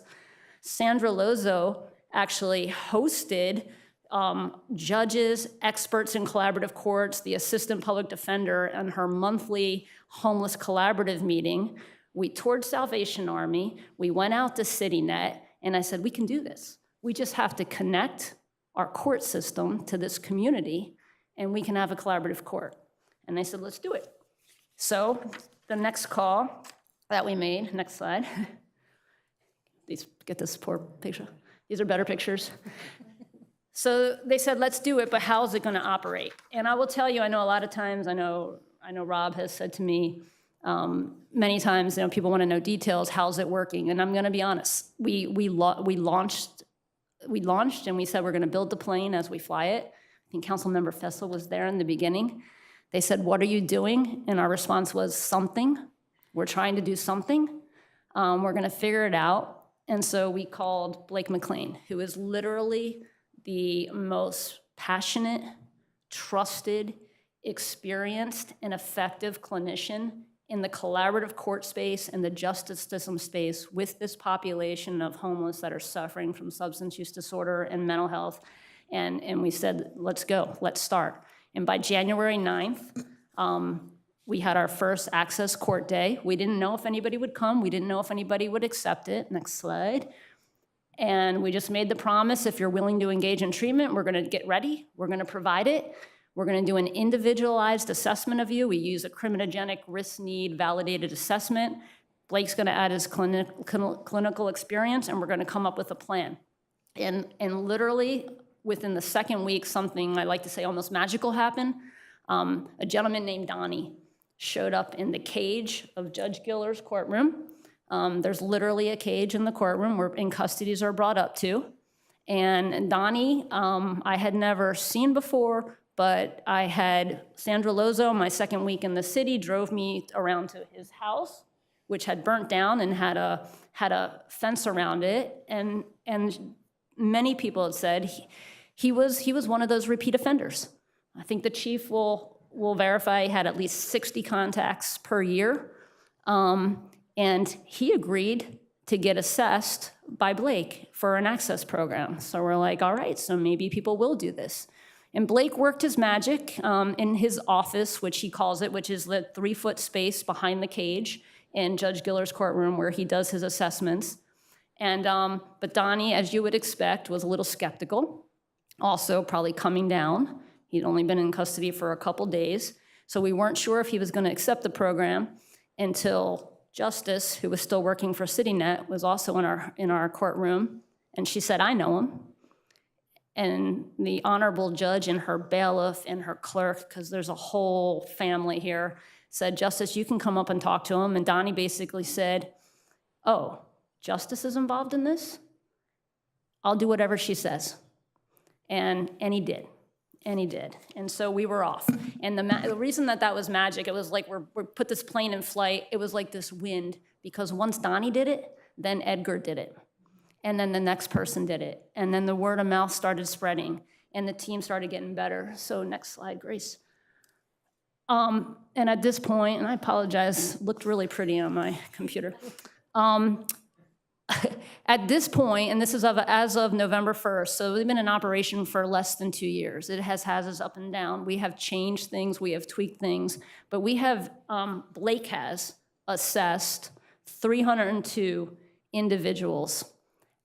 At this time, or as of November 1st, we have 145 individuals. These are high risk, high need, formerly homeless individuals that are currently engaged in their treatment plans, in their individualized treatment plans. We've graduated 23 of those individuals from the program. And I know, like, just throwing out these numbers to you is difficult, but in the collaborative court world, that's remarkable. Like, to have that level of engagement in people who are staying monitored when we don't really have probation involved, we don't have, the traditional members, it's really remarkable. And I think that's why the word has been spreading. That's why the chief and myself have been asked to serve on an ad hoc committee, because there's really interest in how we can spread this model throughout the county. And really, that's what we want to do. So about April or May, I was like, we need to find a way to fund this. Like, we now know that the concept has been proven, this is going to work. Now we really need to study it. We need to do a better job at collecting the data, because we have some data for you, but it's not dialed in. We don't have that kind of technology right now. It's hard to share the way we're doing progress reviews. We need to dial it in. And so we, with the assistance of the Center for Justice Innovation, they suggested to go after a mental health BJA grant. And so we went ahead and wrote that grant.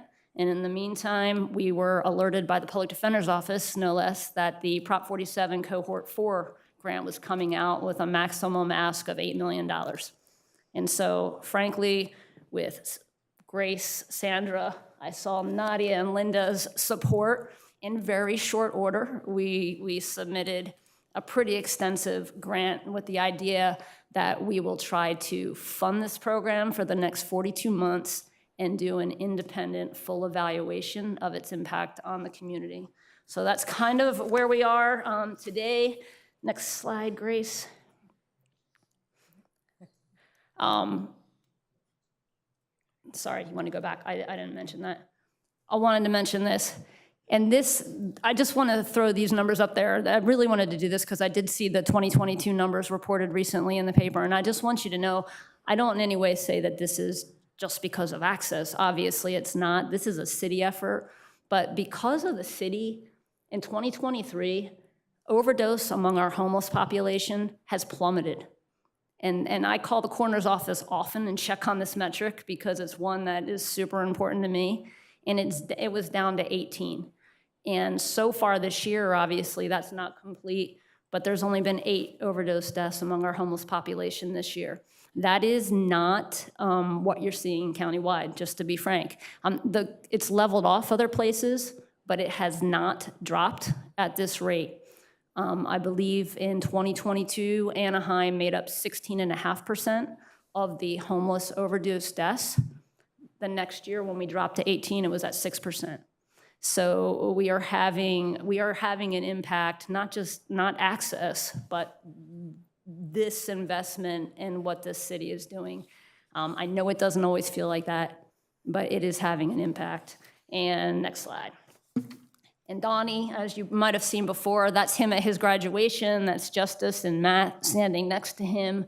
And He went through his 90 days of residential treatment. He went to sober living. With that support, he eventually, thanks to Grace and her team, is now in permanent supportive housing. And this is somebody that had been on our streets for 18 plus years. So collaborative courts work. And next slide.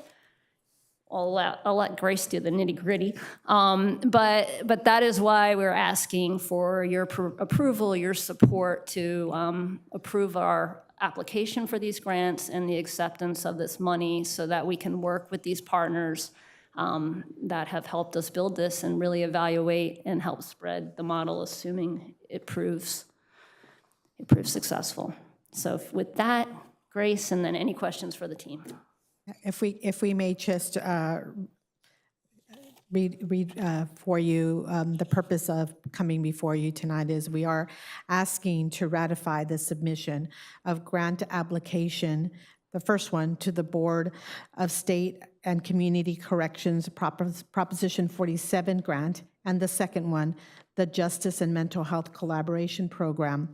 We are asking to accept the grants in the amount of $8,550,000 respectively, and for the expansion of the Anaheim Collaborative Court Evaluation Strategies and Solutions programs. We are also asking you to waive Council Policy 4.1 and authorize the HCD Director to enter into contracts prepared and approved by the City Attorney's Office in accordance with city rules for the entities that were identified and collaborated in the in the larger grant applications, which is Strengthen Resiliency, Family Counseling, Mariposa Women and Family Center, Love Anaheim, Anaheim Community Hospital, and Hope House. With that, the team is available to answer any questions that you may have. Councilmember Fessel?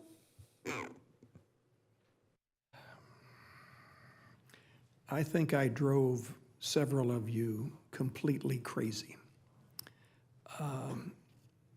When Donnie first accepted care, I got a telephone call from Sandra, and we both rejoiced on the phone because Donnie was a District 5 resident of sorts, and to see him cleaned up and functional in this photo is just unbelievable.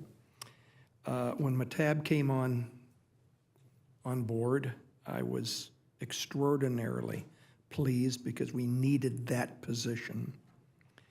And here we are, you're calling it proof of concept, that's for sure. To the point that we can get almost $900,000 in support of this almost $9 million in support of this shows that our team, I don't know, we saw Mayor Tate here earlier, and he always used to say, build it while you're flying it, or, build a plane while you're flying it. That was one of his favorite rejoinders, but indeed we did. And every one of those individuals, you've saved their lives. I've touched a few things in this city over my 8 years. This was a legacy vote for me, and I can look back on that and say, there's still a lot to do. Every person that's still unhoused is somebody that we need to address and help. This is one more tool in our toolbox, a very important tool, a tool that we did not have before. And Your Honor, thank you very, very much for and I try to avoid speaking to judges, but please know that your participation and partnership here is well appreciated. And I know others want to speak, but this is so important to me, I'd like to make the motion that we adopt the two resolutions, or the two motions, when we come around to that. Thank you, Madam Mayor Pro Tem.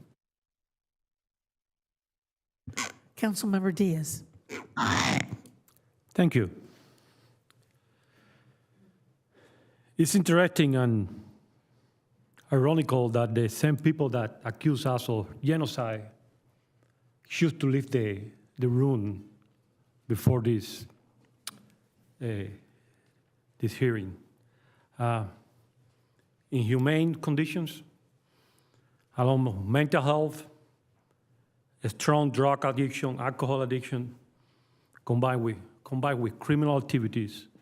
But we always, the first thing that we do is offer help, offer a way out. A few years ago, Councilmember Fetzel, Councilmember O'Neill, and myself were in an ad hoc committee to address homelessness. And this program was basically a child of that ad hoc committee at the time. This program offers an alternative, a way out, a rehab alternative to homeless. But still the homeless individual had the ultimate decision-making.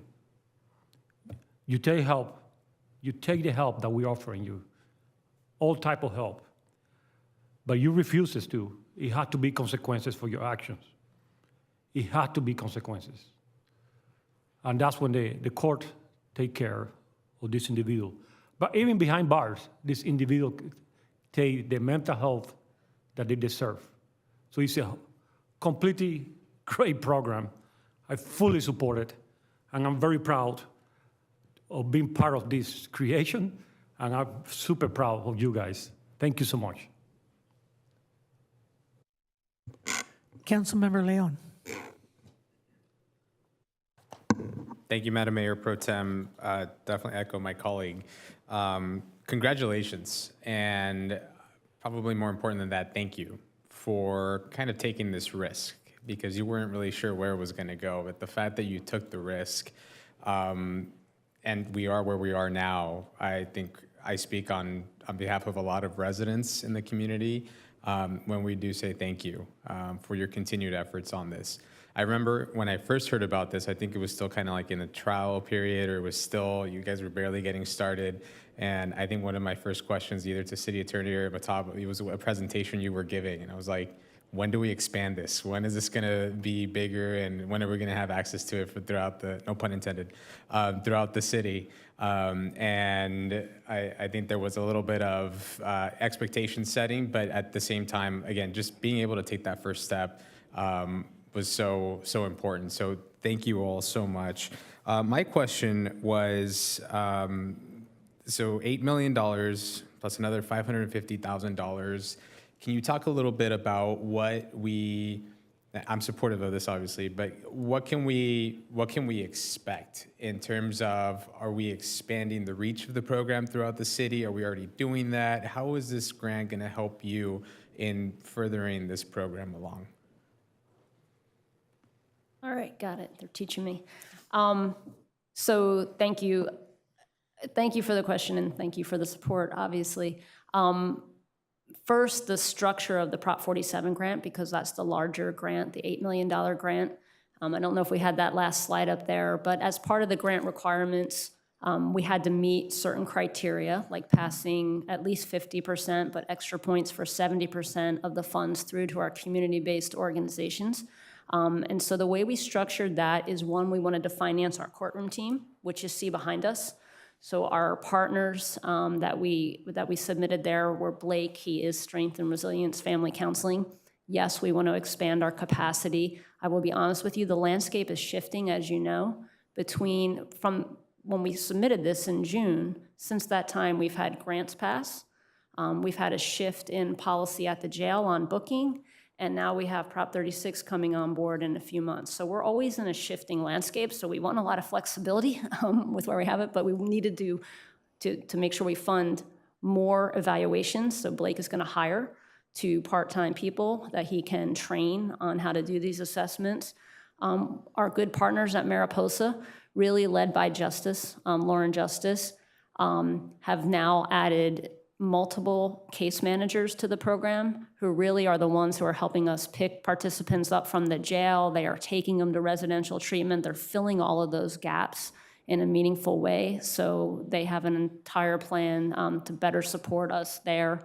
And then our partners at the Orange County Public Defender's Office, because we cannot do this without their buy-in and their support of the program. So we are funding a social worker to work with Mr. Razzo, because he, as you can see, has 145 clients and he needs some assistance.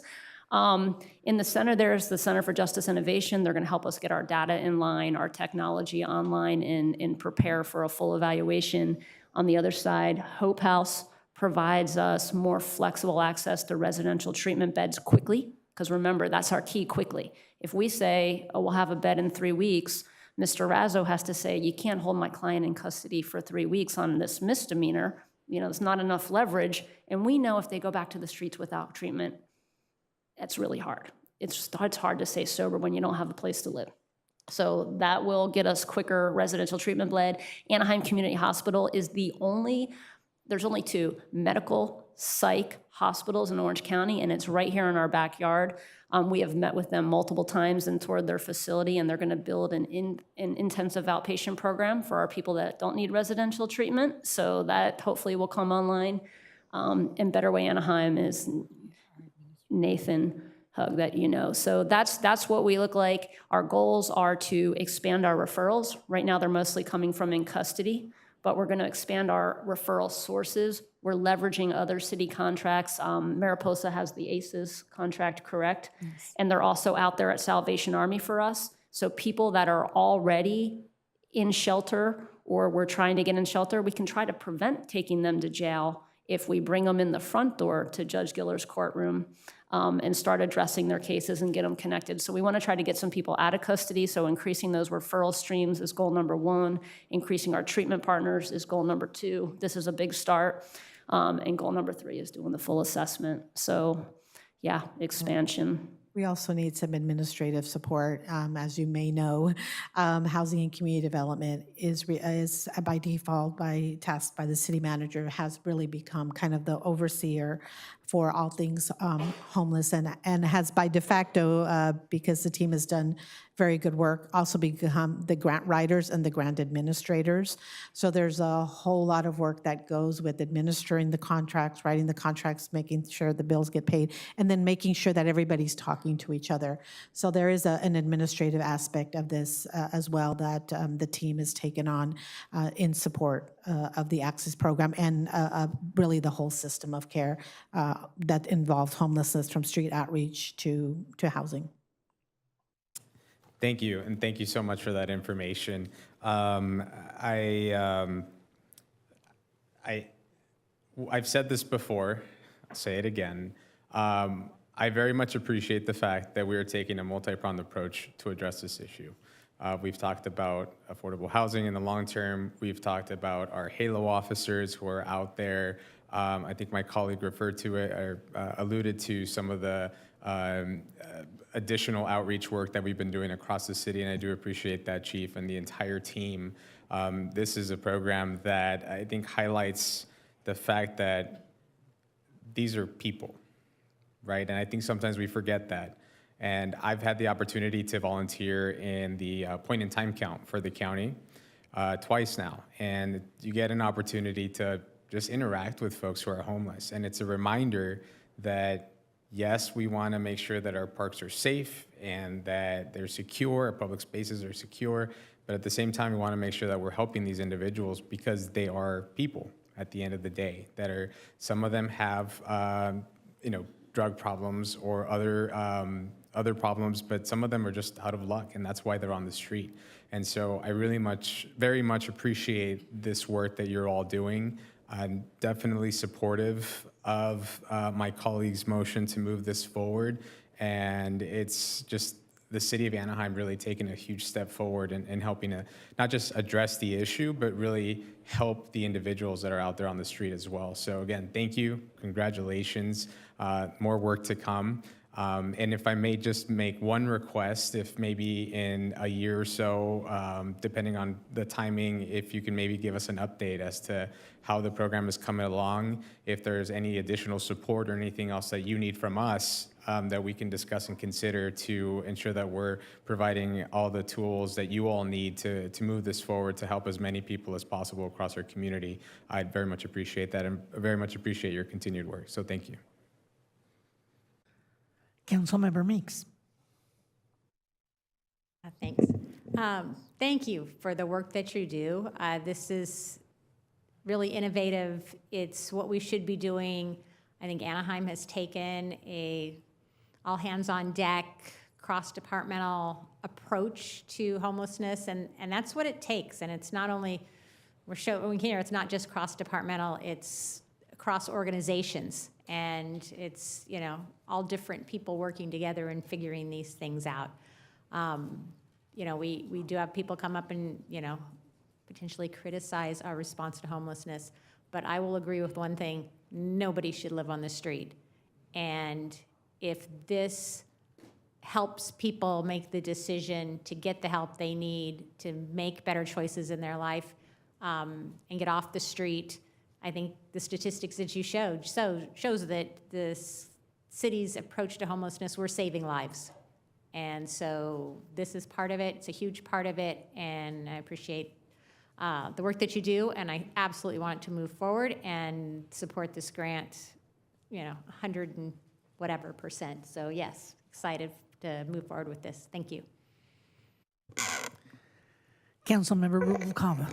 Thank you. I completely support this as well, and I also want to thank our city attorney, because I know this started 2 years ago, but he also has been really proactive about going out with Councilmember Meeks and myself to look at some of the encampments that we've had in our city, and the fact that you guys were prepared with access to then respond to the grants pass and all of the other issues, or all of the other opportunities that we have to now help people in our city and save lives, like you mentioned, I think is instrumental, because I'm a big believer in being prepared for the next opportunity.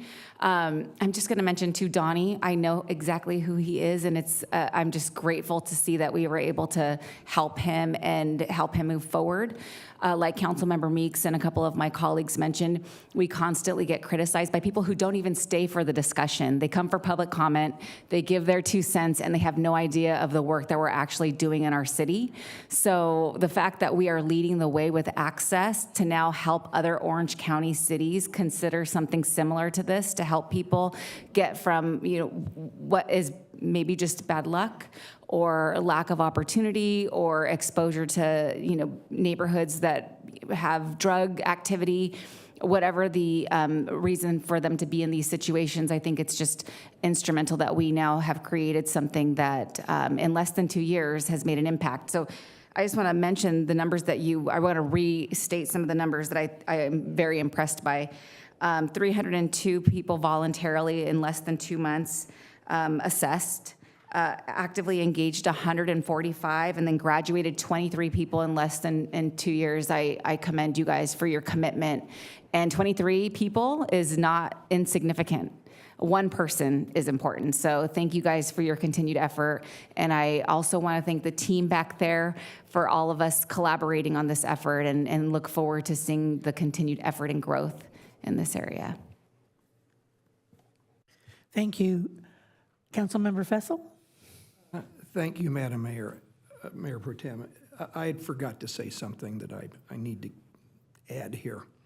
Anaheim is blessed with a lot of hardworking, humble people that go about their work every day, especially in terms of serving those in need. These humble people sit in the back of the audience and take no credit. Nathan, stand up. Stand up, Nathan.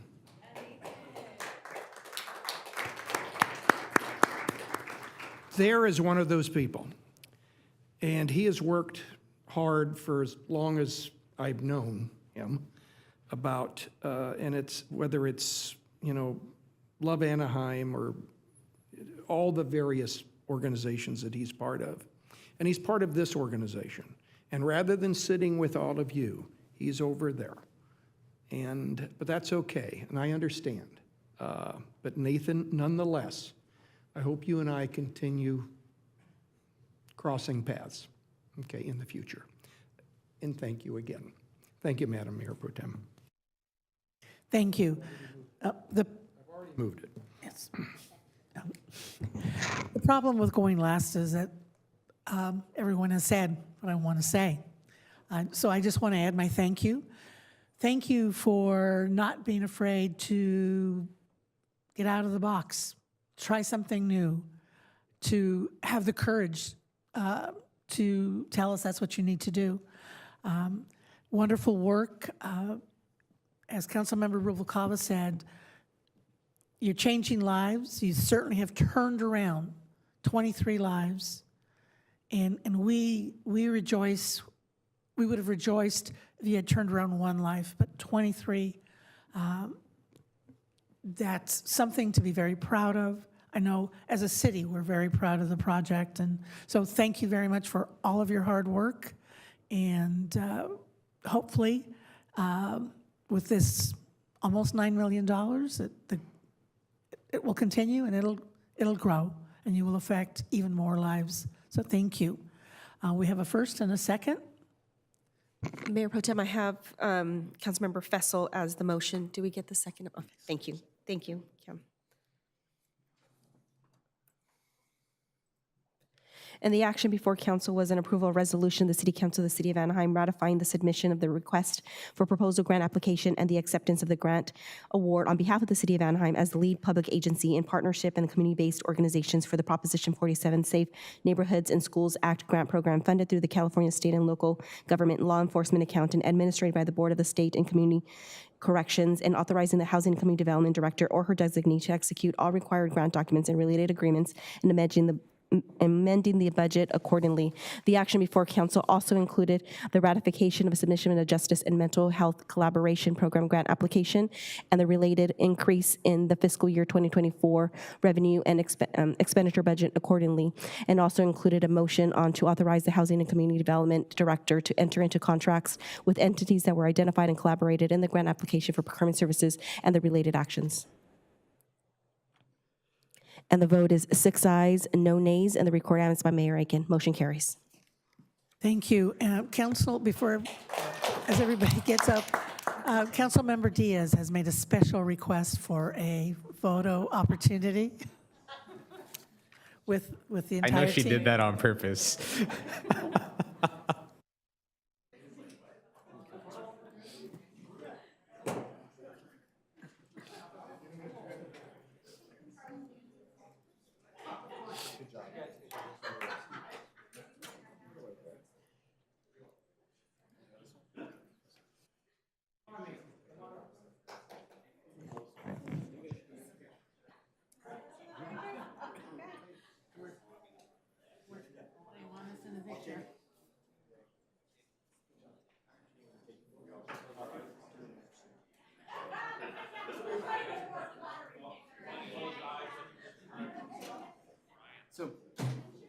So folks, come on in.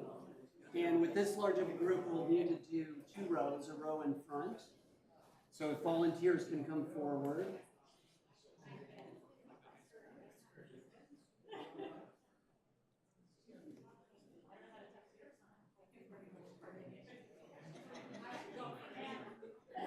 Perfect.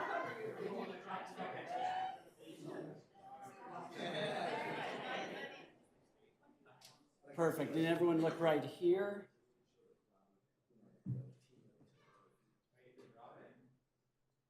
No. Do you want to join Rob?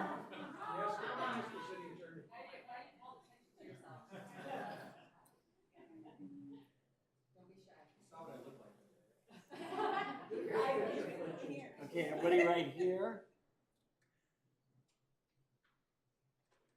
Perfect. Anyone else?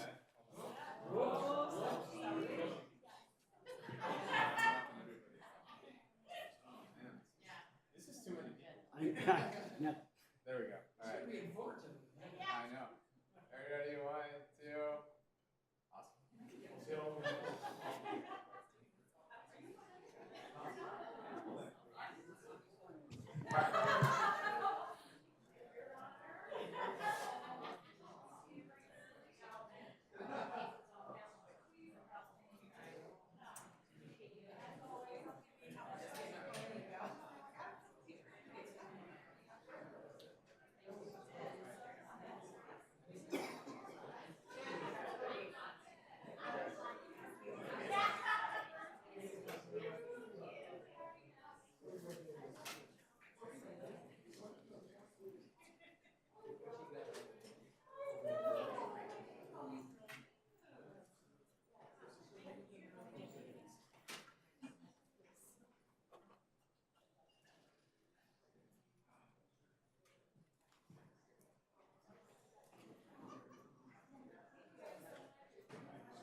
Are we? Item 21 is a public hearing. Will the clerk please read? Thank you, Mayor Pro Tem. This is a public hearing to consider a resolution establishing an inclusionary housing in lieu fee in the amount of $10 per square foot of the total leasable space in an entire applicable residential project pursuant to the inclusionary housing ordinance, and that's ordinance number 6593.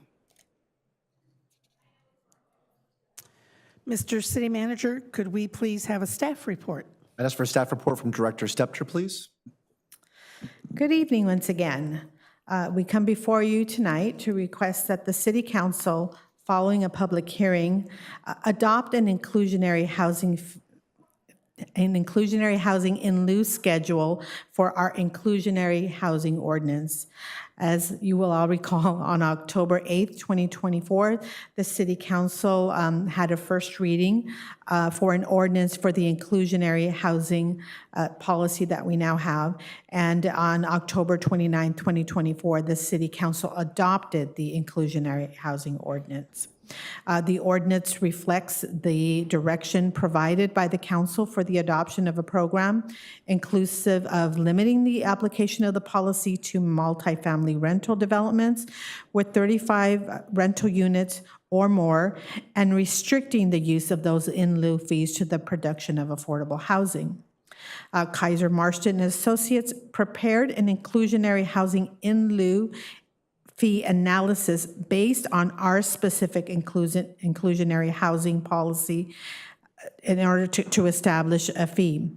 The in lieu fee analysis presented in the KMA report, which is attached, is based on an affordability gap associated with the proposed inclusionary housing requirements. While the study provides an empirical, data-driven analysis of what a fee may be, the city council can choose to apply a lower in lieu fee amount at your discretion. The report did result in a fee of over $20.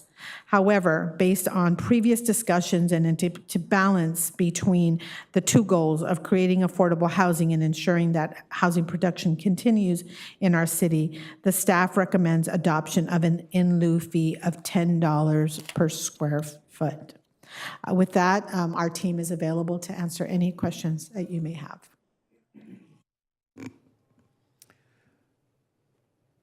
Councilmember Diaz. Thank you.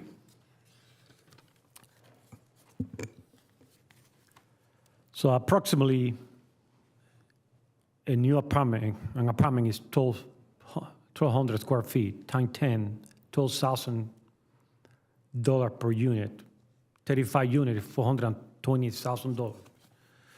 I'm going to vote no on this, but I want to clarify. I'm voting no because my ideology. I'm voting no because I'm a pragmatic. And let me get there. The founder of Toyota in the 1930s created the 5 whys. It's a methodology used by many corporations here in Orange County Sanitation District. I used to work for them to investigate accidents. They asked why 5 times.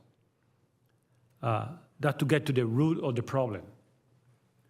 This resolution won't fix the problem. It will only intensify. So what is the problem? The houses for rent and for sale are very, very expensive. First, why? Why is that?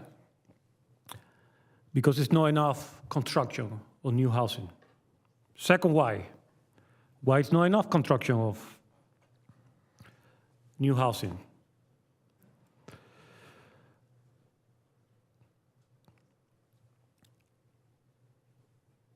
Because there's not enough land.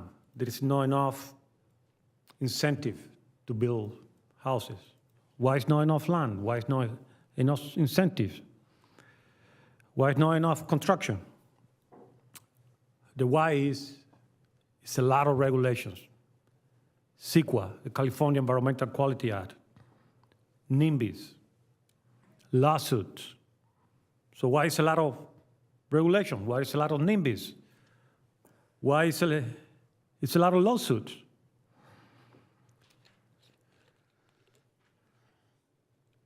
Because CEQA, the California Environmental Quality Act, has created a monstrosity. It gives people that doesn't want growth an excuse. It gives these people that doesn't want competition a way to sue. So what is the solution? The solution is to modernize, outdate CEQA, which it was signed into law in the 1970s. So what we're doing tonight, it won't fix the problem. It will make it worse. So again, I'm not doing this because I'm an ideologue. I'm doing this because I'm practical, I'm pragmatic. This won't fix the problem. This will make it worse. So I will oppose this. Thank you. Thank you, sir. Councilmember Fessel. Thank you, Mayor Pro Tem. Just a very, very simple clarification.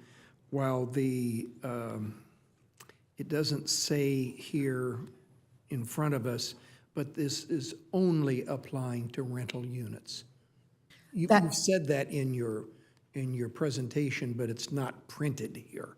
That is correct. We've already adopted the ordinance through a first and a second read, and this is just the companion schedule that applies to what was adopted in the ordinance. Very clear. Thank you very much. Thank you, Madam Mayor Pro Tem.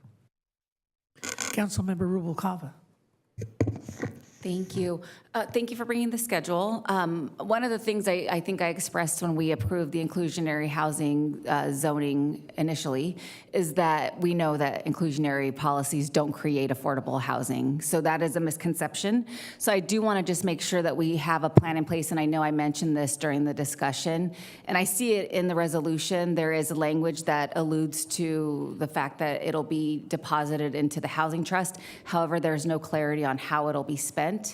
I think it could go to Section 8 housing, but I think we need to be intentional about making sure that it's going towards developing affordable housing units and not just, I think we need to make sure we're doing first-time home buyer programs and housing for workforce initiatives here, because it really is the middle of our population that has challenges finding housing in the area. We want to make sure that the people who are working for the city of Anaheim can live in our city. So I think that we need to be very intentional on how we invest these in lieu dollars.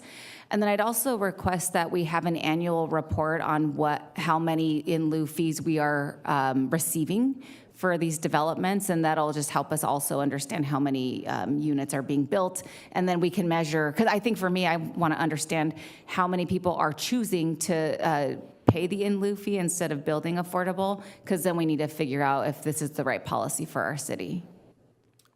Definitely noting the annual report, and as to the language, I do know that our city attorney helped assign to us, Ryan Hodges, assigned to Housing Community Development, and worked with us. And when we wrote the resolution that was attached to the ordinance, and there is language on there that does talk about restricting those dollars to go into the Affordable Housing Trust Fund, and then has very clear guidelines on production.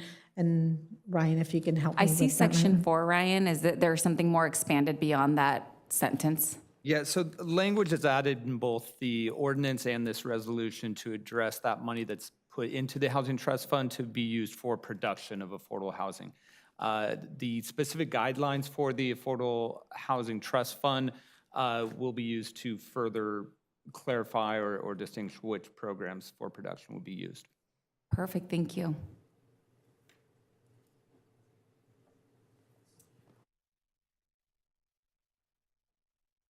I will now open the public hearing. Madam City Clerk, do we have any speaker cards for this hearing? Mayor Pro Tem and City Council, we do have one speaker, Mark Herbert, and the time limit is 5 minutes.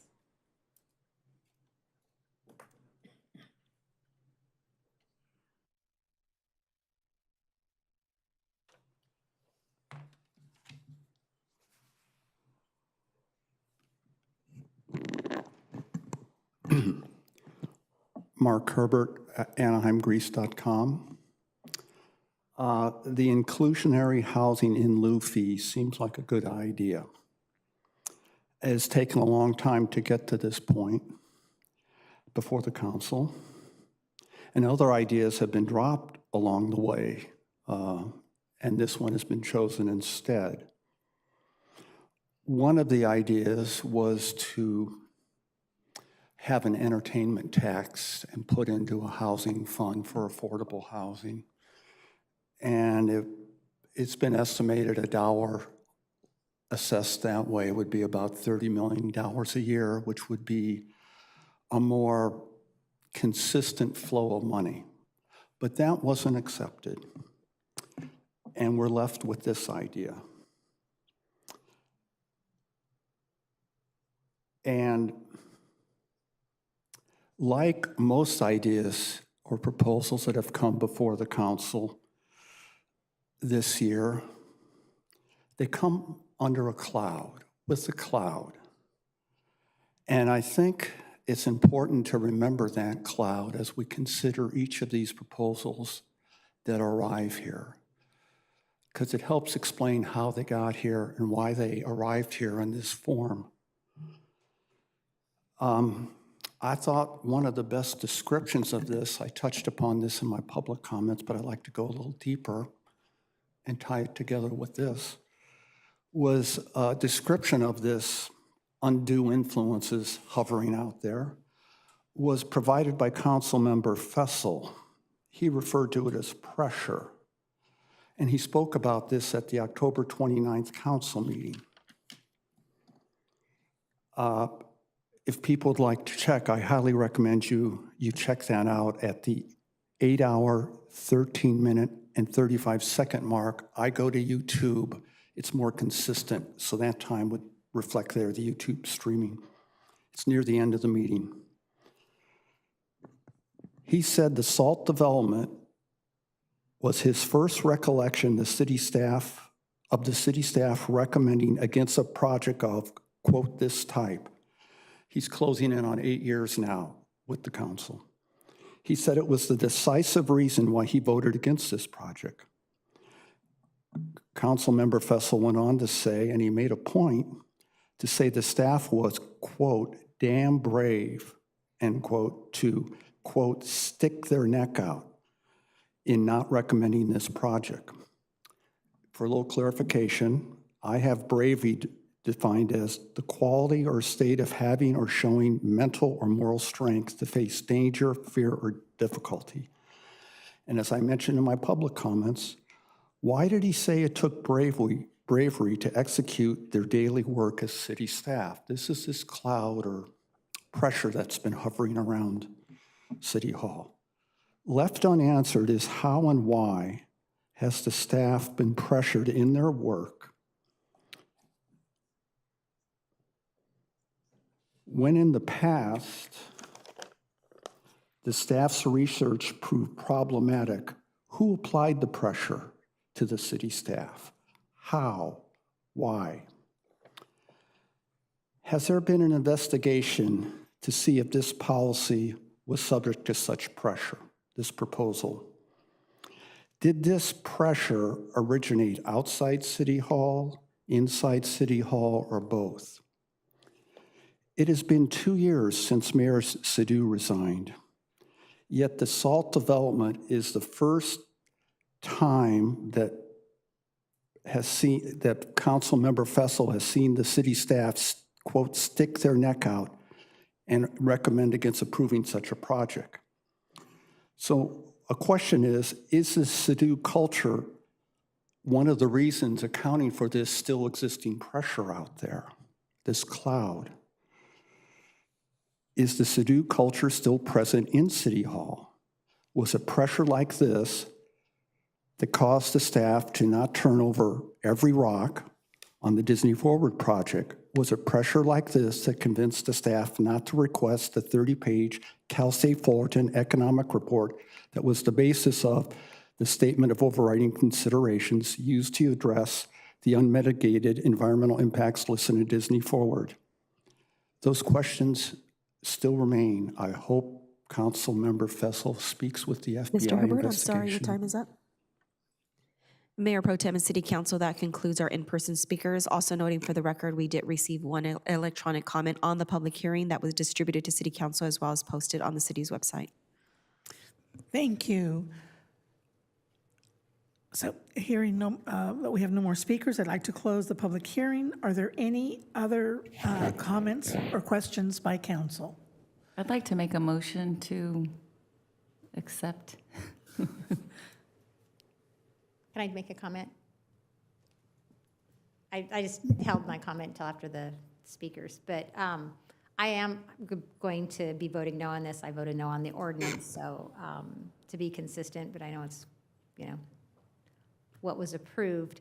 I, like Councilmember Diaz, just don't agree with the policy. I don't agree with increasing the price of market rate units to subsidize affordable units, and that the city needs to pursue other avenues that we talked about, maybe some tax increment, certainly, continuing to try to get that piece of the TID into our housing trust fund, and looking for other ways to fund that rather than on the backs of our market rate renters. So I will be voting no. Councilmember Diaz? I'm going to remind this council something called inflation. Throwing money at a problem would create inflation. Inflation in the construction industry, inflation on the housing market.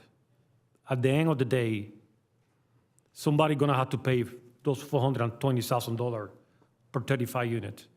Or you're going to see a lot of 34 units being built, or you're going to see a lot of developers that thought of building rental, transforming that into for sale.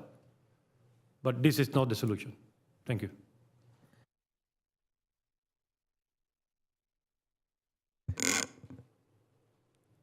With no further discussion, we have a motion. Second. And a second. Please vote.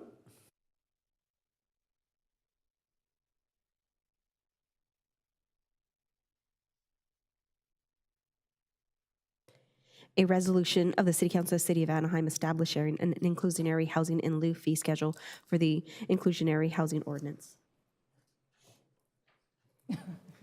And the vote is 4 ayes, 2 nays, nays by Councilmember Diaz and Councilmember Meeks, and the recorded absence by Mayor Aiken. Motion carries. Next is a report on closed session. Mr. City Attorney, do you have anything to report? Thank you, Madam Mayor Pro Tem. No, there's no reportable action. So now we have completed the public comments. So that's correct, Mayor Pro Tem. This is the time for future agenda requests by council members. Councilmember Leon. Thank you, Madam Mayor Pro Tem. Not a future agenda item, but just wanted to ask if we could adjourn today's meeting in memory of John Dahlem, who he was a former principal of Kennedy, Loera, and Western High School in Anaheim, and he passed away recently. So if we could adjourn in his memory today. Thank you.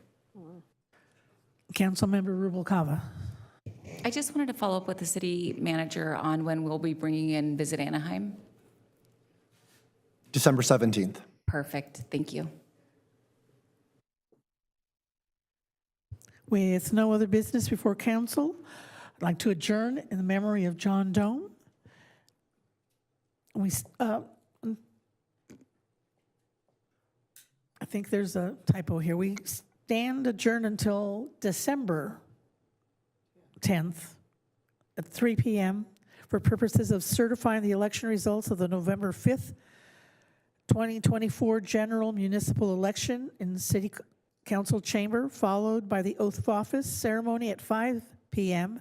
at the River Arena located at 201 East Broadway, Anaheim, California, 92805.